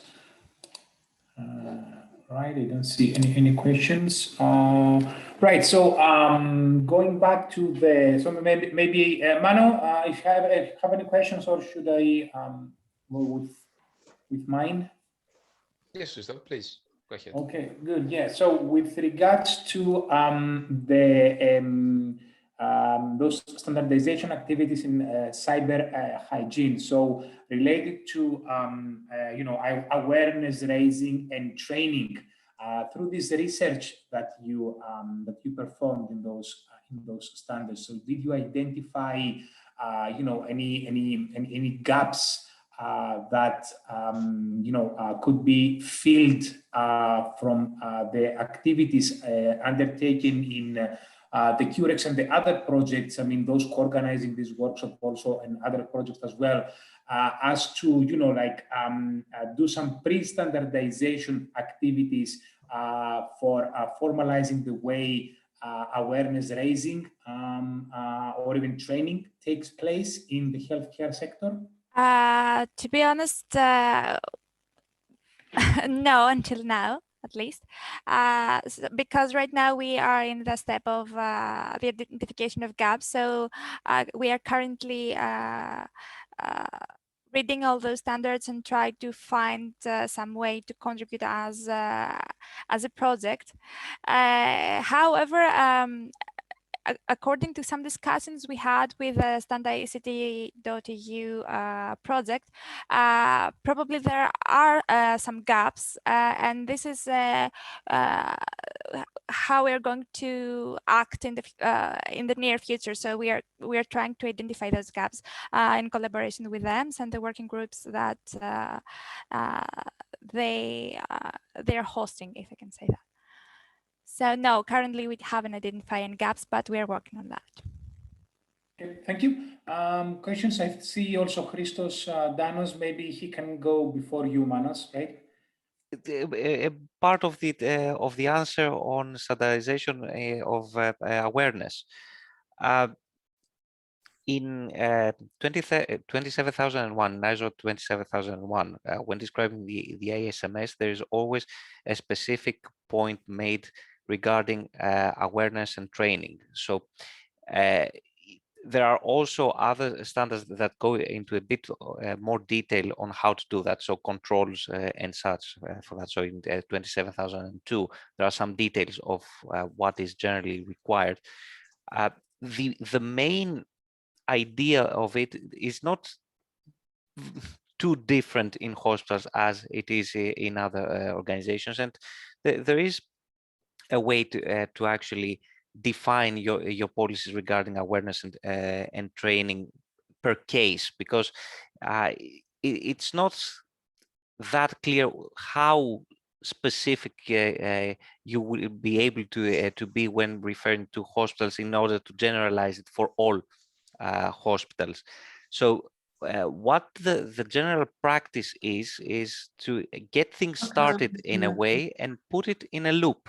So have it in a yearly loop to check if there is training going on, if there are awareness programs, if you do report incidents not only to the ASMS but also to the personnel that are affected and to the personnel of the hospital. So part of it is also saying to everyone that there was an incident, that there were some actions taken. Be careful if you if an email that is a potential phishing attempt is received, then it is a good chance to raise awareness to the personnel by saying that see what dangers lie out there. So if you had clicked that, then you would have an issue. So it's not so much about describing the kinds of rules for training and for awareness, as much as it is to actually start setting them up and running them. So this is our general understanding on it. Most of the times, in order to get things started, they don't need to be really too specific. You can start by telling people that you have problems and you have to stick to it. You have to constantly, I'm not saying daily, but to constantly in a loop and monitoring the process, telling people that this is something that they have to pay attention to.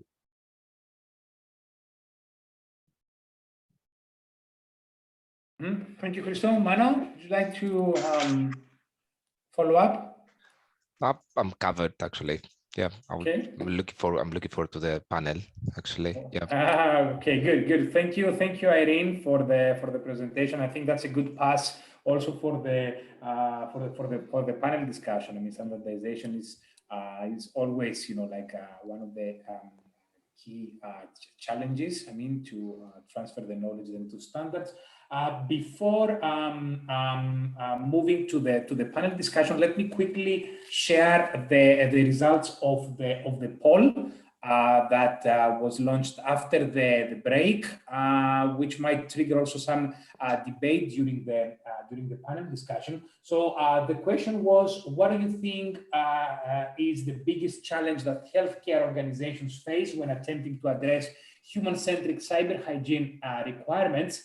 So 50% of the respondents answered that the biggest challenge is integration with existing policies and procedure. I think we have touched upon this in most of the previous presentations.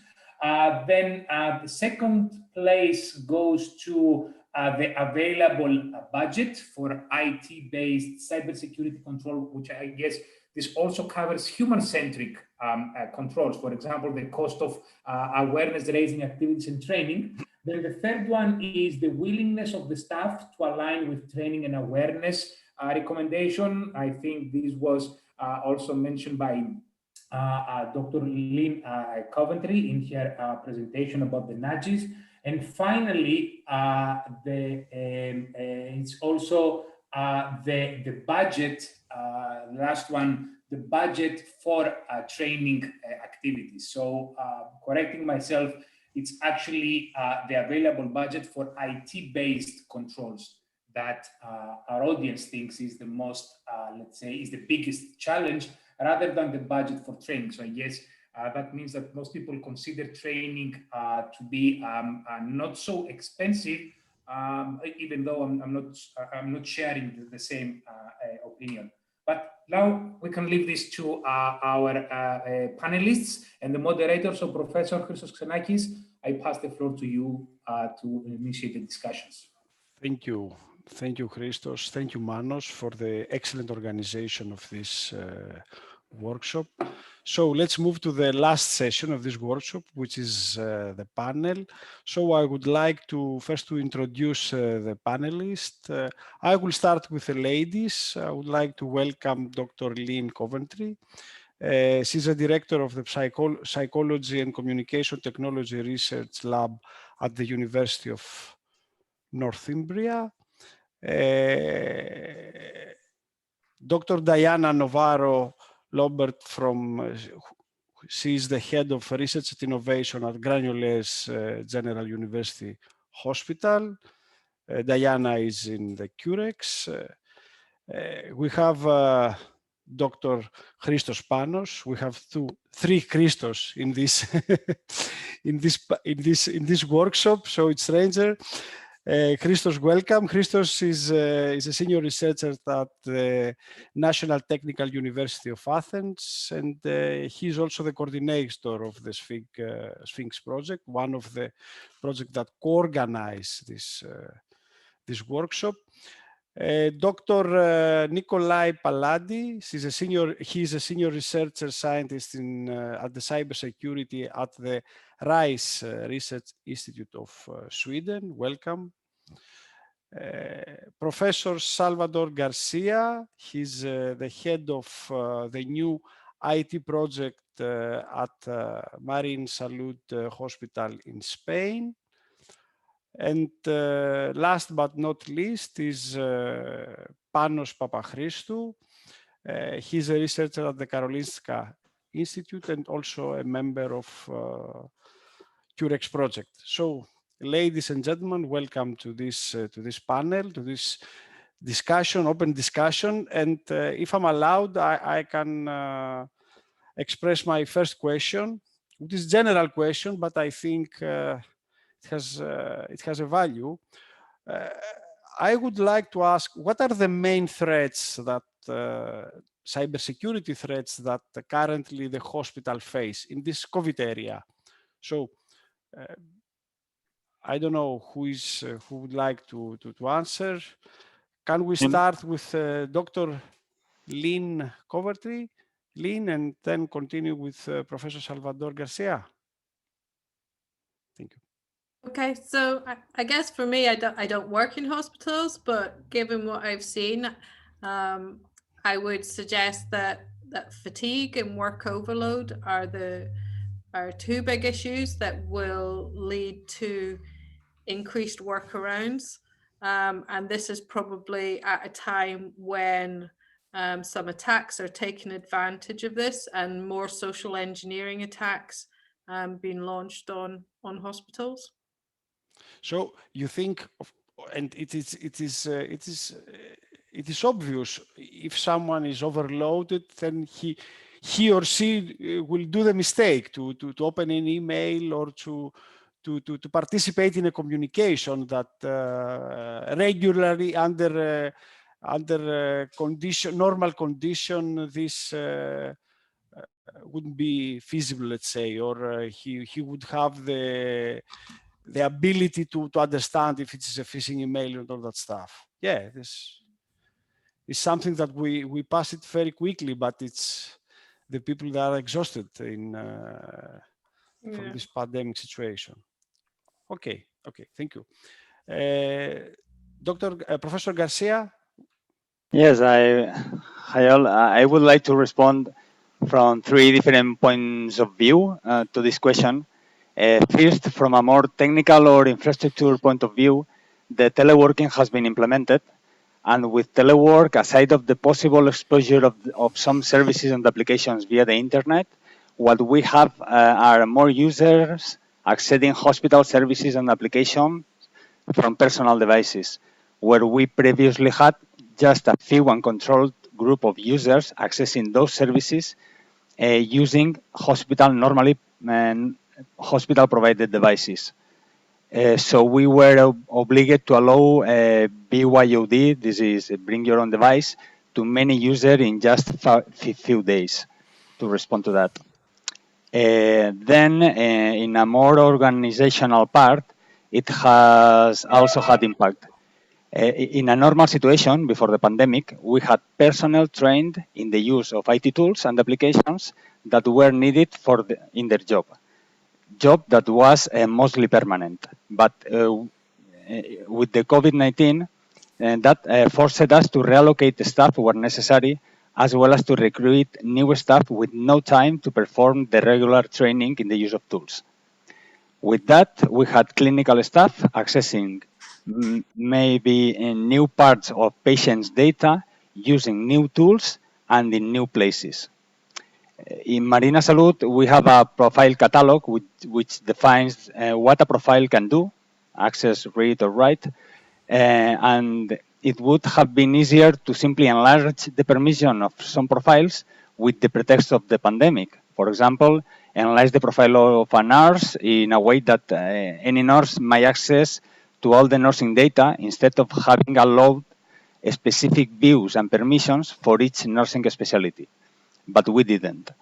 Anyway, I think it is a risk because if the protocols for staff management in human resources department, if they are not aligned with the IT, let's say, profiles, the situation could be worrying, with many profiles having a kind of full or broad access in a changing situation like the actual because of the pandemic.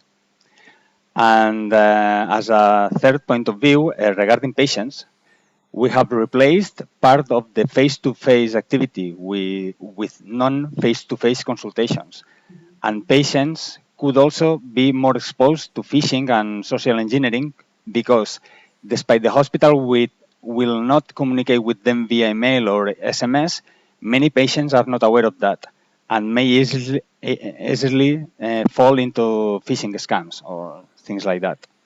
And this situation, we believe that adds value to the educational strategy followed in ProTego, based on people-centric security concept. Basically, we try to instill in users certain principles of action or good behaviors that are transversal, that is, that are suitable on different situations, because the environment might quickly change, and people must be able to identify risks and apply good cybersecurity behaviors in different scenarios.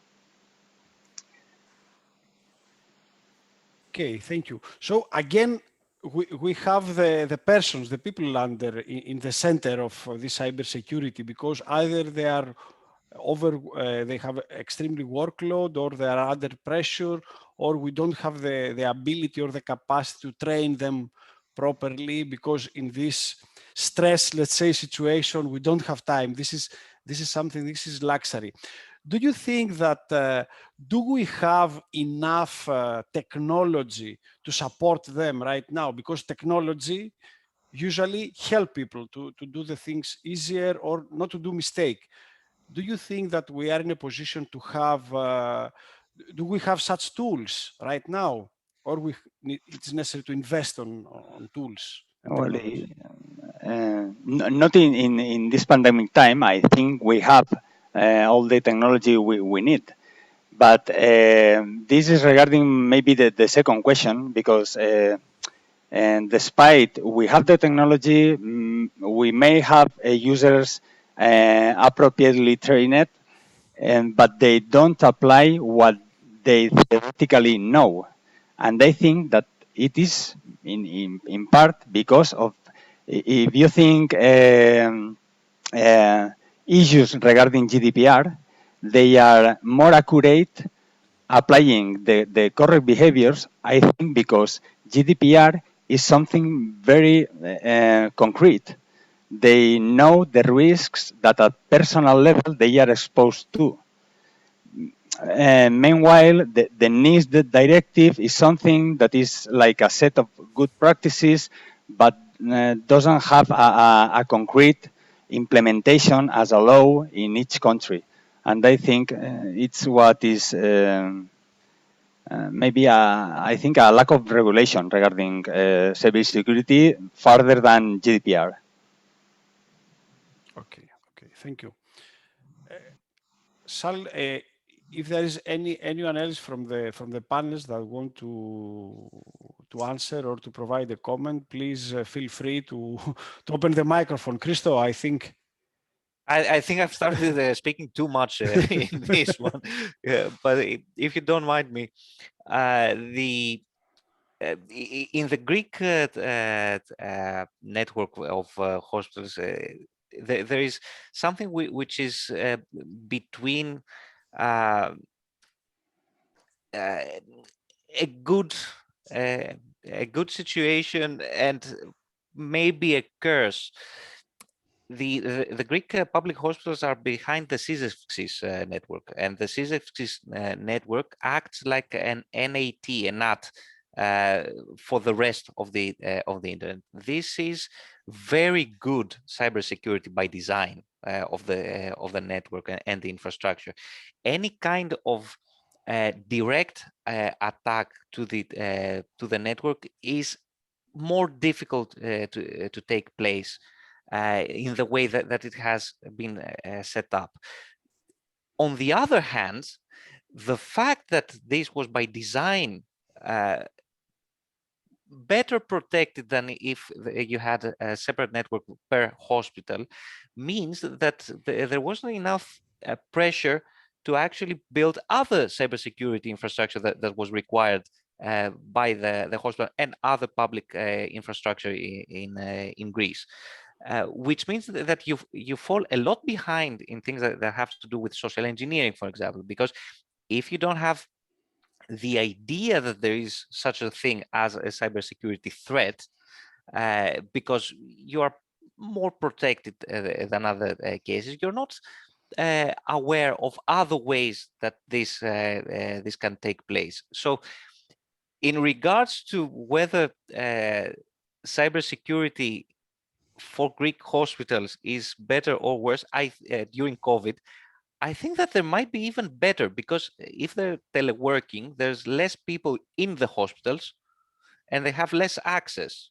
So it may be even a little bit better during this time. So if I think that there is a particular threat, of course, in generally speaking, it is bring your own devices and the policies that are applied to those devices.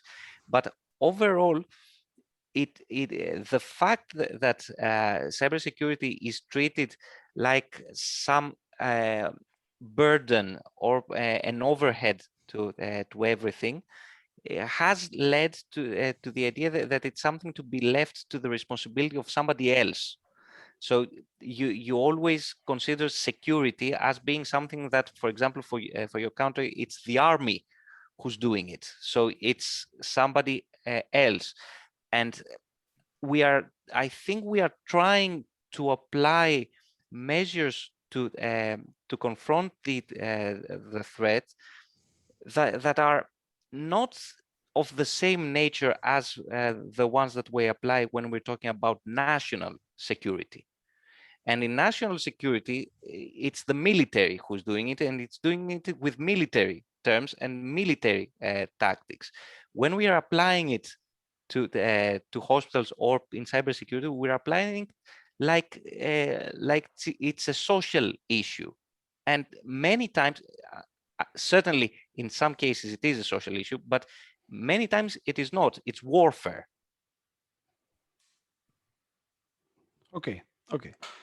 Thank you, Christos. Thank you for your comment. I would like to follow to continue with another question regarding how mature are the hospital personnel regarding cyber hygiene. We analyze this. Cyber hygiene is a very important issue, and I think let's say it's the first issue that someone should invest in order to keep safe not only a hospital but also an organization. So your Thanasis from SPHINX and from SPHINX project made a very interesting presentation regarding the questionnaire, and we see some results regarding cyber hygiene and how aware are the people that work in hospital. But I would like to ask you as an expert and have your opinion, your view regarding cyber hygiene. Panos, would you like to start? Yes, I mean, I can address this from a Swedish perspective, and also being a medical doctor myself. I think the core issue is training, and it's not prioritized by the medical staff.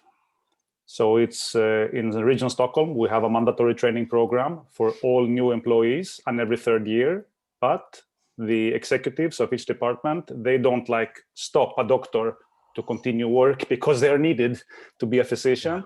So we have statistics from 2017, general statistics from Region Stockholm. Every 5th person has done this mandatory information security training.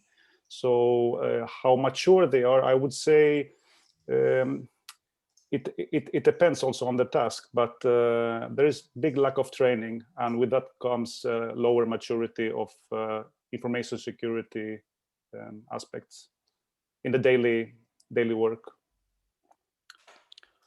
Okay, thank you, Panos. Anyone else that would like to add something or to? No, I agree with Panos' vision. We have the same issues here in the Barcelona area in Spain with the medical people and nurses. Time is very short, so everything that it's not related to their specialty is viewed as I don't have time. Why do I have to do this, right? So if it's difficult for a normal meaning for a medical doctor that it's dedicated mainly to their patients, but also does some teaching and research because it's a university hospital. It's difficult to find time for research or teaching. Then it's even more difficult to find time for these issues of cybersecurity. So these really go down the list of priorities. Yes.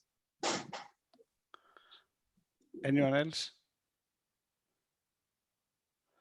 Okay.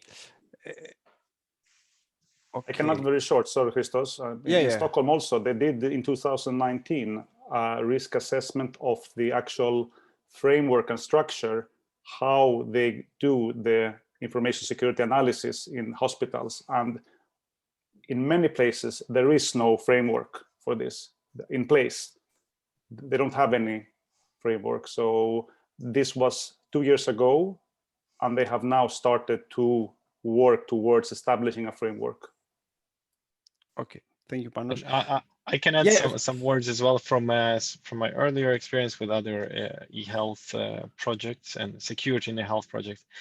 My observation is that there is very little consideration to the need to improve usability, significantly improve the usability of these security mechanisms, because the usual approach is just to apply at best some standardized techniques without consideration that staff working in hospitals is under extreme time pressure and is under even higher pressure for availability, because data availability is critical and means lives in many cases. And you cannot just apply a very standard security mechanism without this consideration. And of course, when the choice is between data security and privacy and saving lives, I think that the choice is quite obvious. So we can hardly blame the staff for in many cases choosing to ignore or circumvent these mechanisms. So thank you, Nikolai. I would like to continue on this subject, and I would like to ask you, does cybersecurity represent an important field in the hospital, or it's a luxury, or it's something that I have to do quickly to finalize, to finish with this training, Panos, and put a tick that I did this? So how the hospitals perceive cybersecurity? How important in the list of priorities? So I don't know, I can start with that one if you want. I think in general, the boards and the managing bodies, of course, are very aware of the importance and the implications, because there's the GDPR in Europe, right? But then it's transposed in each of the national legislations. So it's mandatory, right, to abide by that. So they are aware of that and the implications of handling health data because of the legal repercussions of not doing so, right?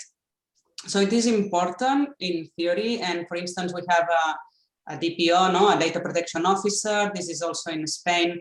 The centers have to have this kind of figure.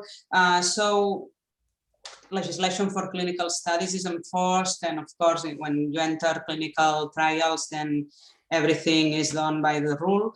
But another issue is whether the budget dedicated to cybersecurity is enough, right? And because for things to work, you need to dedicate the budget and you need to have good systems or the best the newer systems, right? And I think it is definitely not enough.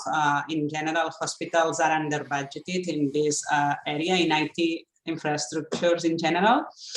And medical people and admin staff, they are aware that they cannot enter the medical records of a colleague, for instance, that is jail or whatever. But it is difficult to enforce all day, every day, at all the times to follow the rules. So I think it is important, but it's difficult to enforce, and it is definitely underfunded, at least in my, for what I've seen around Barcelona. Anyone else that would like to add something on this? No, just something here. Oh, sorry. Go ahead, please. Just to ask Diane and anyone else who may know, with regards to understanding or lack of financial resources that you mentioned, is it the case that sometimes the investment may not be so effective? Because in the technical security, we notice that companies may have spent the budget, but then they don't really use the controls in the best way. So does it happen the same with humans? I'm curious. Like, would be a workshop basically that, for some reason, the effectiveness of the training wasn't that good. Have you noticed that? Support? Yeah. No, yeah, that can also be the case, that there's not enough knowledge. But I think in general, we also, at least in my hospital, there's the IT infrastructure. It's not enough, or it's always a step behind, right? I mean, there's a new, there's a new diagnostic imaging tool new, and then when you get it, you realize that you don't have enough licenses. I mean, we feel like we are a step behind and that we would need more funding, but also probably we are not as knowledgeable as we should be, or people are not as trained as they should be. So probably a combination, yeah. Okay, thank you. Well, my comment is that the answer to this question here in our workshop is that yes, it is very important and we care about it. But tomorrow, many hospitals will keep not having a cybersecurity department, as a previous presentation said. So for me, the GDPR is a very good example, because now, despite we agree or not, all hospitals must have a DPO, a data protection officer. But we must not have, for example, a cybersecurity department or something like that. The fundings will come surely if we have a law or a legislation that will obligate us to have that. Yes, I agree with you, Salvador. But at least, for instance, what we see is that with the DPO enters in some fields that before that are of the area of cybersecurity, right? So for instance, when we do contract research with a company, or we do a piloting for a new software, or we transfer data, imaging data, because it's a project on AI, for instance, the DPD has to look at this contract, and then he does an impact research, right? An impact research assessment, right? So at least this is a step further than what was done before, right? So because the GDPR makes you do that, right? But not because you want to do that. So at least in that regard, you might not have a dedicated department on cybersecurity, but having this figure, you have to, you go a bit, some of the areas get covered. Yes, I agree. And I would like to add some comments based on the survey that we did in the ASCLEPIOS project, where Thomas presented from Charité. So this was a survey with the IT responsibles from different hospital-related or healthcare-related organizations. They were not necessarily focused specifically on security, but they all kind of said that these national regulations, of course, we have the GDPR, but then on top of that, we have various national regulations with regard to how long, for example, data is stored and how it is protected. So all these regulations, they kind of push and improve the security. Even if that is not a priority, it becomes a priority just to be compliant. So such regulations are on regional, national, or European level, they are very helpful to improve that. Even if the same healthcare organization might not overnight create an IT security department, they are very strongly encouraged by such regulations. So they are very welcome in the future. Okay, thank Maybe you. if I chime in of course, for just a little bit. I've heard it throughout the workshop being hinted in one way or another. In the end, what we are looking at is our common understanding that probably what is required is legislation that makes certification mandatory. And I think in the end, that will be the only viable, holistic solution to the issue of managing cybersecurity in hospitals. If it's mandatory, then we can all discuss the details of how to implement it.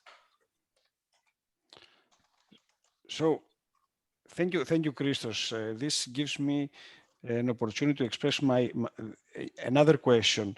Do you think that GDPR and NIS are enough for the health sector, or do we need a certificate, a passport, something else regarding the cyber hygiene in this sector? Because GDPR covers everything. So GDPR is a very good starting point, and it does follow the footsteps of the relative ISO standards. So sorry if I'm mentioning ISO standards too much, but I've implemented ISO 27001, and I've been working on for quite some time, and it's actually the equivalence between ISO 27001 and the NIS directive and GDPR is really strong. So without making it directly applicable, what is hinted through the regulations and the directives is that what you need to do is to implement the standard. The only step of the process that is required right after that is to just, as I said, make mandatory the certification. So in GDPR and the NIS directive, there's a very well documented list of controls from various standards that are applicable to the NIS directive, and they are recommended. So if you want to start implementing it, you can start from that point and see what policies you need to have, what control you need to apply, and all that. But in the end result of all that will be to actually go for the certification. And so if only there's this little one small step after that, then we can probably get things started in a more concrete and a more horizontal fashion for the healthcare sector in Europe. So to directly answer the question, they're not enough. There's just this little one small step that is needed in my mind to actually put them into force. Okay, thank you, Christos. Anyone else? Lynn, yeah, please. So GDPR, and I don't know if NIS is the same, looks at information and looks at data breaches. And we haven't actually discussed the security of medical devices yet, and the actual infrastructure itself to protect against ransomware attacks and to protect against intrusions onto medical devices. And I wonder how others feel about that side of things. So if I'm translating correctly, to drive the car or to drive the ambulance, you need to have a driving license and to be good. But to manage all the health records, or if you are responsible for health data, or you are a physician, of course, nobody will judge your job, but regarding your skills and your capabilities in the ICT, there is no certification. nothing that proves that you have enough knowledge or enough skills to deal with this. So this is something important. Can I pick Yeah, that again? sure. Really sorry. I have a certain bit stronger opinions on a few of these things. So the way that the European Union, European Commission, and ANISA is targeting cybersecurity, in my opinion, tries to target first the easy targets, and the easy targets are the technology providers. They're the manufacturers. That's fine. It's good what they're doing. They're asking for certifications from the manufacturers. So the manufacturers do indeed provide will indeed provide the equipment with all those controls, and they have missed the part that has to do with the hospitals. So they do have strong requirements from the manufacturers, but they do not have strong requirements from the hospitals. The reason being that the hospitals are part of the public institutions, and it's more difficult to pass regulation for the public institutions than you do for the private companies. Okay, thank you, Christos.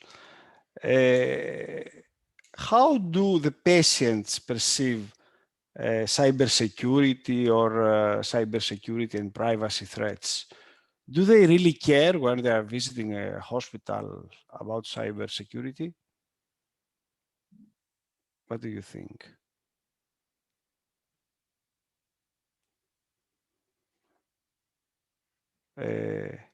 Lynn, I know, Nikolai,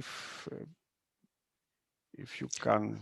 Also, Christo, may I say, along with this question, another question is based on the weakest link concept that we were discussing earlier. Can the patient really be the weakest link? And if yes, how often this happens? If we want to get a probability in the cyber risk assessment we're doing. Because there are new devices, given the medical IoT and things like that. I don't think the patient has access to corporate healthcare email. So yeah, this is something be interesting to discuss if anyone knows how far the user access goes to affect the entire organization. The patient's access. I'll wait a bit before I attempt the answer.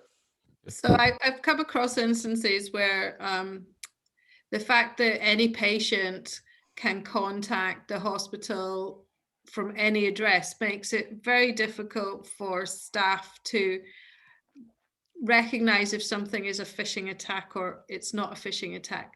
The other issue is that a lot of the patients may not have their own devices secure. So then you don't know if somebody is launching an attack from a legitimate patient's email or device. So it is problematic. Patients want convenience and they will ask staff to bypass the official procedures. So the official messaging system may require them to understand encryption, and they don't know how to decrypt a message. And so they will ask for it to be sent to them straightforward in email without encryption being applied. So, patients sometimes ask staff to circumvent the security within the hospitals for them to get access to their data. Okay, thank you, Lynn. Anyone else that would like to add something? Well, or someone else? Yeah, sorry, Salvador. Yes. Yeah, just in our experience as a hospital, I think that patients are less aware of cybersecurity issues in general because they perceive cybersecurity as something that is completely in charge of the hospital via the IT staff, and they don't need to be involved. That's mainly, I think, because they don't understand the impact that a security breach may have for them. That is the perceived severity. They can see the impact that filtering their medical record may have. social or work discrimination, increase of insurances, etc. But in a medium term, it might even have serious impact over their physical safety, as the care services they receive are based on their existing data, and the lack of disponibility or integrity of that data might lead to incorrect diagnosis or even treatments. I think that if we increase the perceived severity of for patients, that awareness will be increased as well. I'd like to thank you, Salvador. This is a very good point, and I would like to add some aspects here.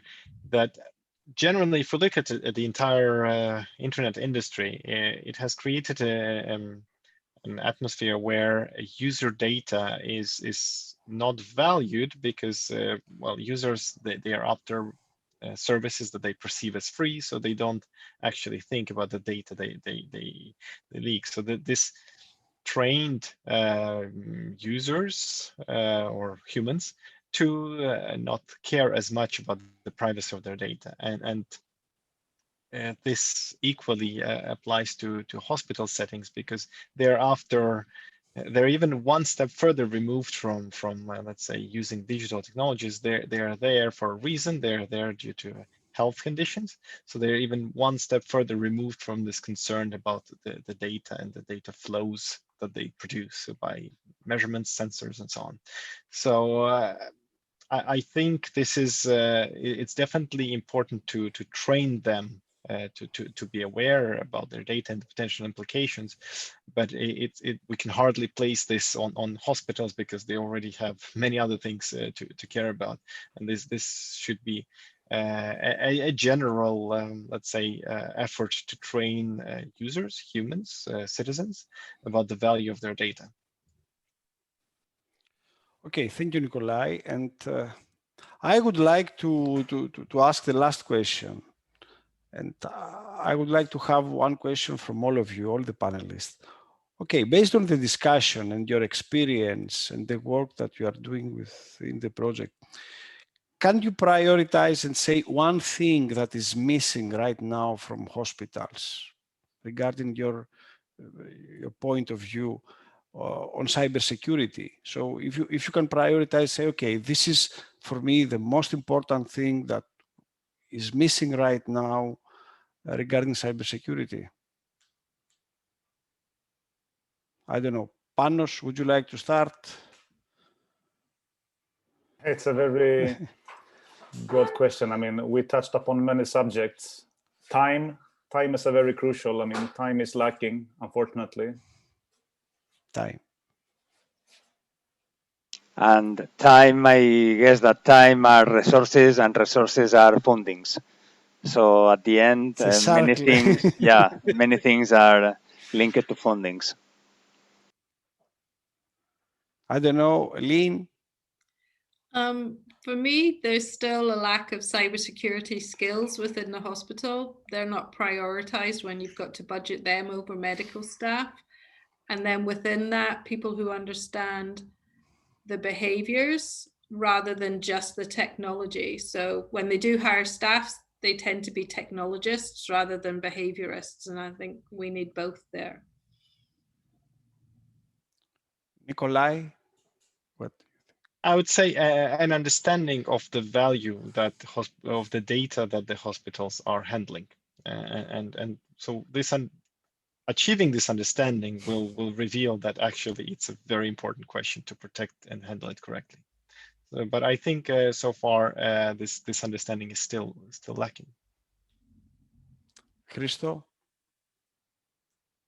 It's more to the same tune I've been singing, which is certification. And my understanding is that all the participating projects, for example, in this call, are in this workshop, are the bottom-up approach to cybersecurity. There is a need for a better support of a top-down approach from policymakers to the hospitals.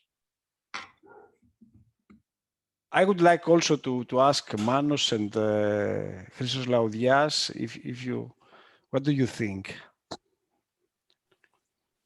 I think, Christo, from my side, looking at the UK landscape, which has quite a lot of certification, I think dedicated security teams having a mini, operation center there in the hospital could be a good solution.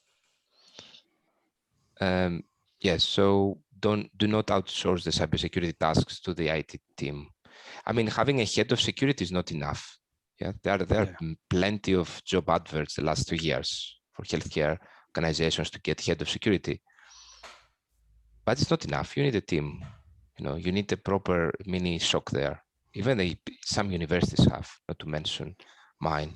Have proper teams. So I think all the hospitals should have proper teams. That's my opinion, especially in the future. Imagine our lives in 10, 20 years. We'll have so many, probably, robots in the hospitals. These are going to be hackable. And we don't want a next cyber lockdown. Another lockdown, which is going to be cyber. So, yeah, I think dedicated teams will be the future to the hospitals. It will be, this will be a very old discussion, what we're saying here.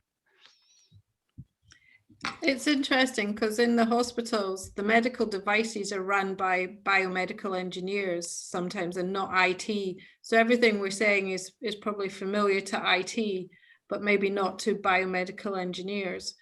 So we've got that disconnect within the hospitals as well. Let's see. Thank you. Christo? Yeah, if I may add to this, so following on what Manos and Lynn just discussed about, like the lack of cybersecurity expertise. So, I mean, cybersecurity experts are, a really highly prized asset, if you like. So, I mean, if you see the salaries they're getting in, working in the financial sector or anything, I don't think that the healthcare sector is even close, to offering, like competitive salaries to attract, highly competitive professionals in this field. So, I agree with Manos that, it takes a team, to do that, to offer that, to improve the situation in that respect in hospitals. And maybe, inspired by a comment that was left by one of our attendees, and the fact that, as Lynn mentioned, most of the devices in hospitals are run by biomedical engineers and not IT professionals. Maybe it would make sense, for the curriculum in biomedical engineering degrees or even medical degrees to start, to be augmented with, at least basic courses. Introducing the concepts of cybersecurity and data privacy.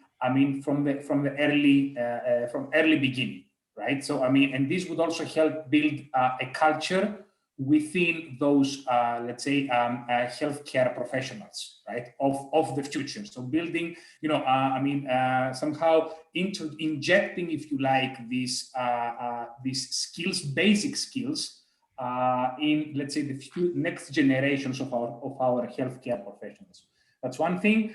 And the other thing I wanted to touch upon is we talked a lot about how the time is available time, especially under stressful condition, is a very limited resource in hospitals. So for all any controls, either IT-based controls or human-based controls, I think the time that it takes, when you implement these controls, any of these controls, at the end of the day, how much time of the daily time from employees this control or this new policy will take has to be quantified and has to be considered as a factor in, if you like, this optimization function that will lead to a recommendation of not only what are the best, let's say, controls to apply, IT-based or human-based, but also maybe on what, let's say, frequency or on what, let's say, level you want to apply them so that they that you keep the balance between the time spent by employees, so that they don't resort to shadow behaviors and things like that. And with that, I'll stop. Okay, thank you, Christos. So to summarize, I think we need both technology to save time, to speed time, to deal with the shortage of skill set, budget and all that stuff. And on the other hand, we need personnel, enough personnel, trained personnel, capable personnel in order to deal with this digital transformation, because I think ICT is a necessity to be part of the health sector, together with the rest of our life. It helps all of us, but we have to take care of this digital transformation, because there are a lot of threats, a lot of problems that also this transformation creates. Okay, from my point of view, I would like to thank you. It was a very, very interesting discussion, exchanging ideas and presenting our experience in this field. I would like to thank you, and I'm passing the floor to Manos and Christos for closing this workshop. Thank you, all of you, and I would like to thank also our participants that stay up to this time watching our discussion. Thank you, Christo. I'd like from my side and on behalf of Christos Laudias also to thank, of course, the participants for joining the event, our experts and panelists here and presenters for the insightful discussions, and the co-organizers, Dr. Coventry, Dr. Singeli, and Dr. Kousouris, as well as Vasilis Voulgarakis. It was our pleasure to host the event and have these interesting discussions with you. Have a great day and a good weekend after tomorrow. All the best. Thank you. Thank you. Bye-bye. Bye-bye. Take care. Thank you. Bye.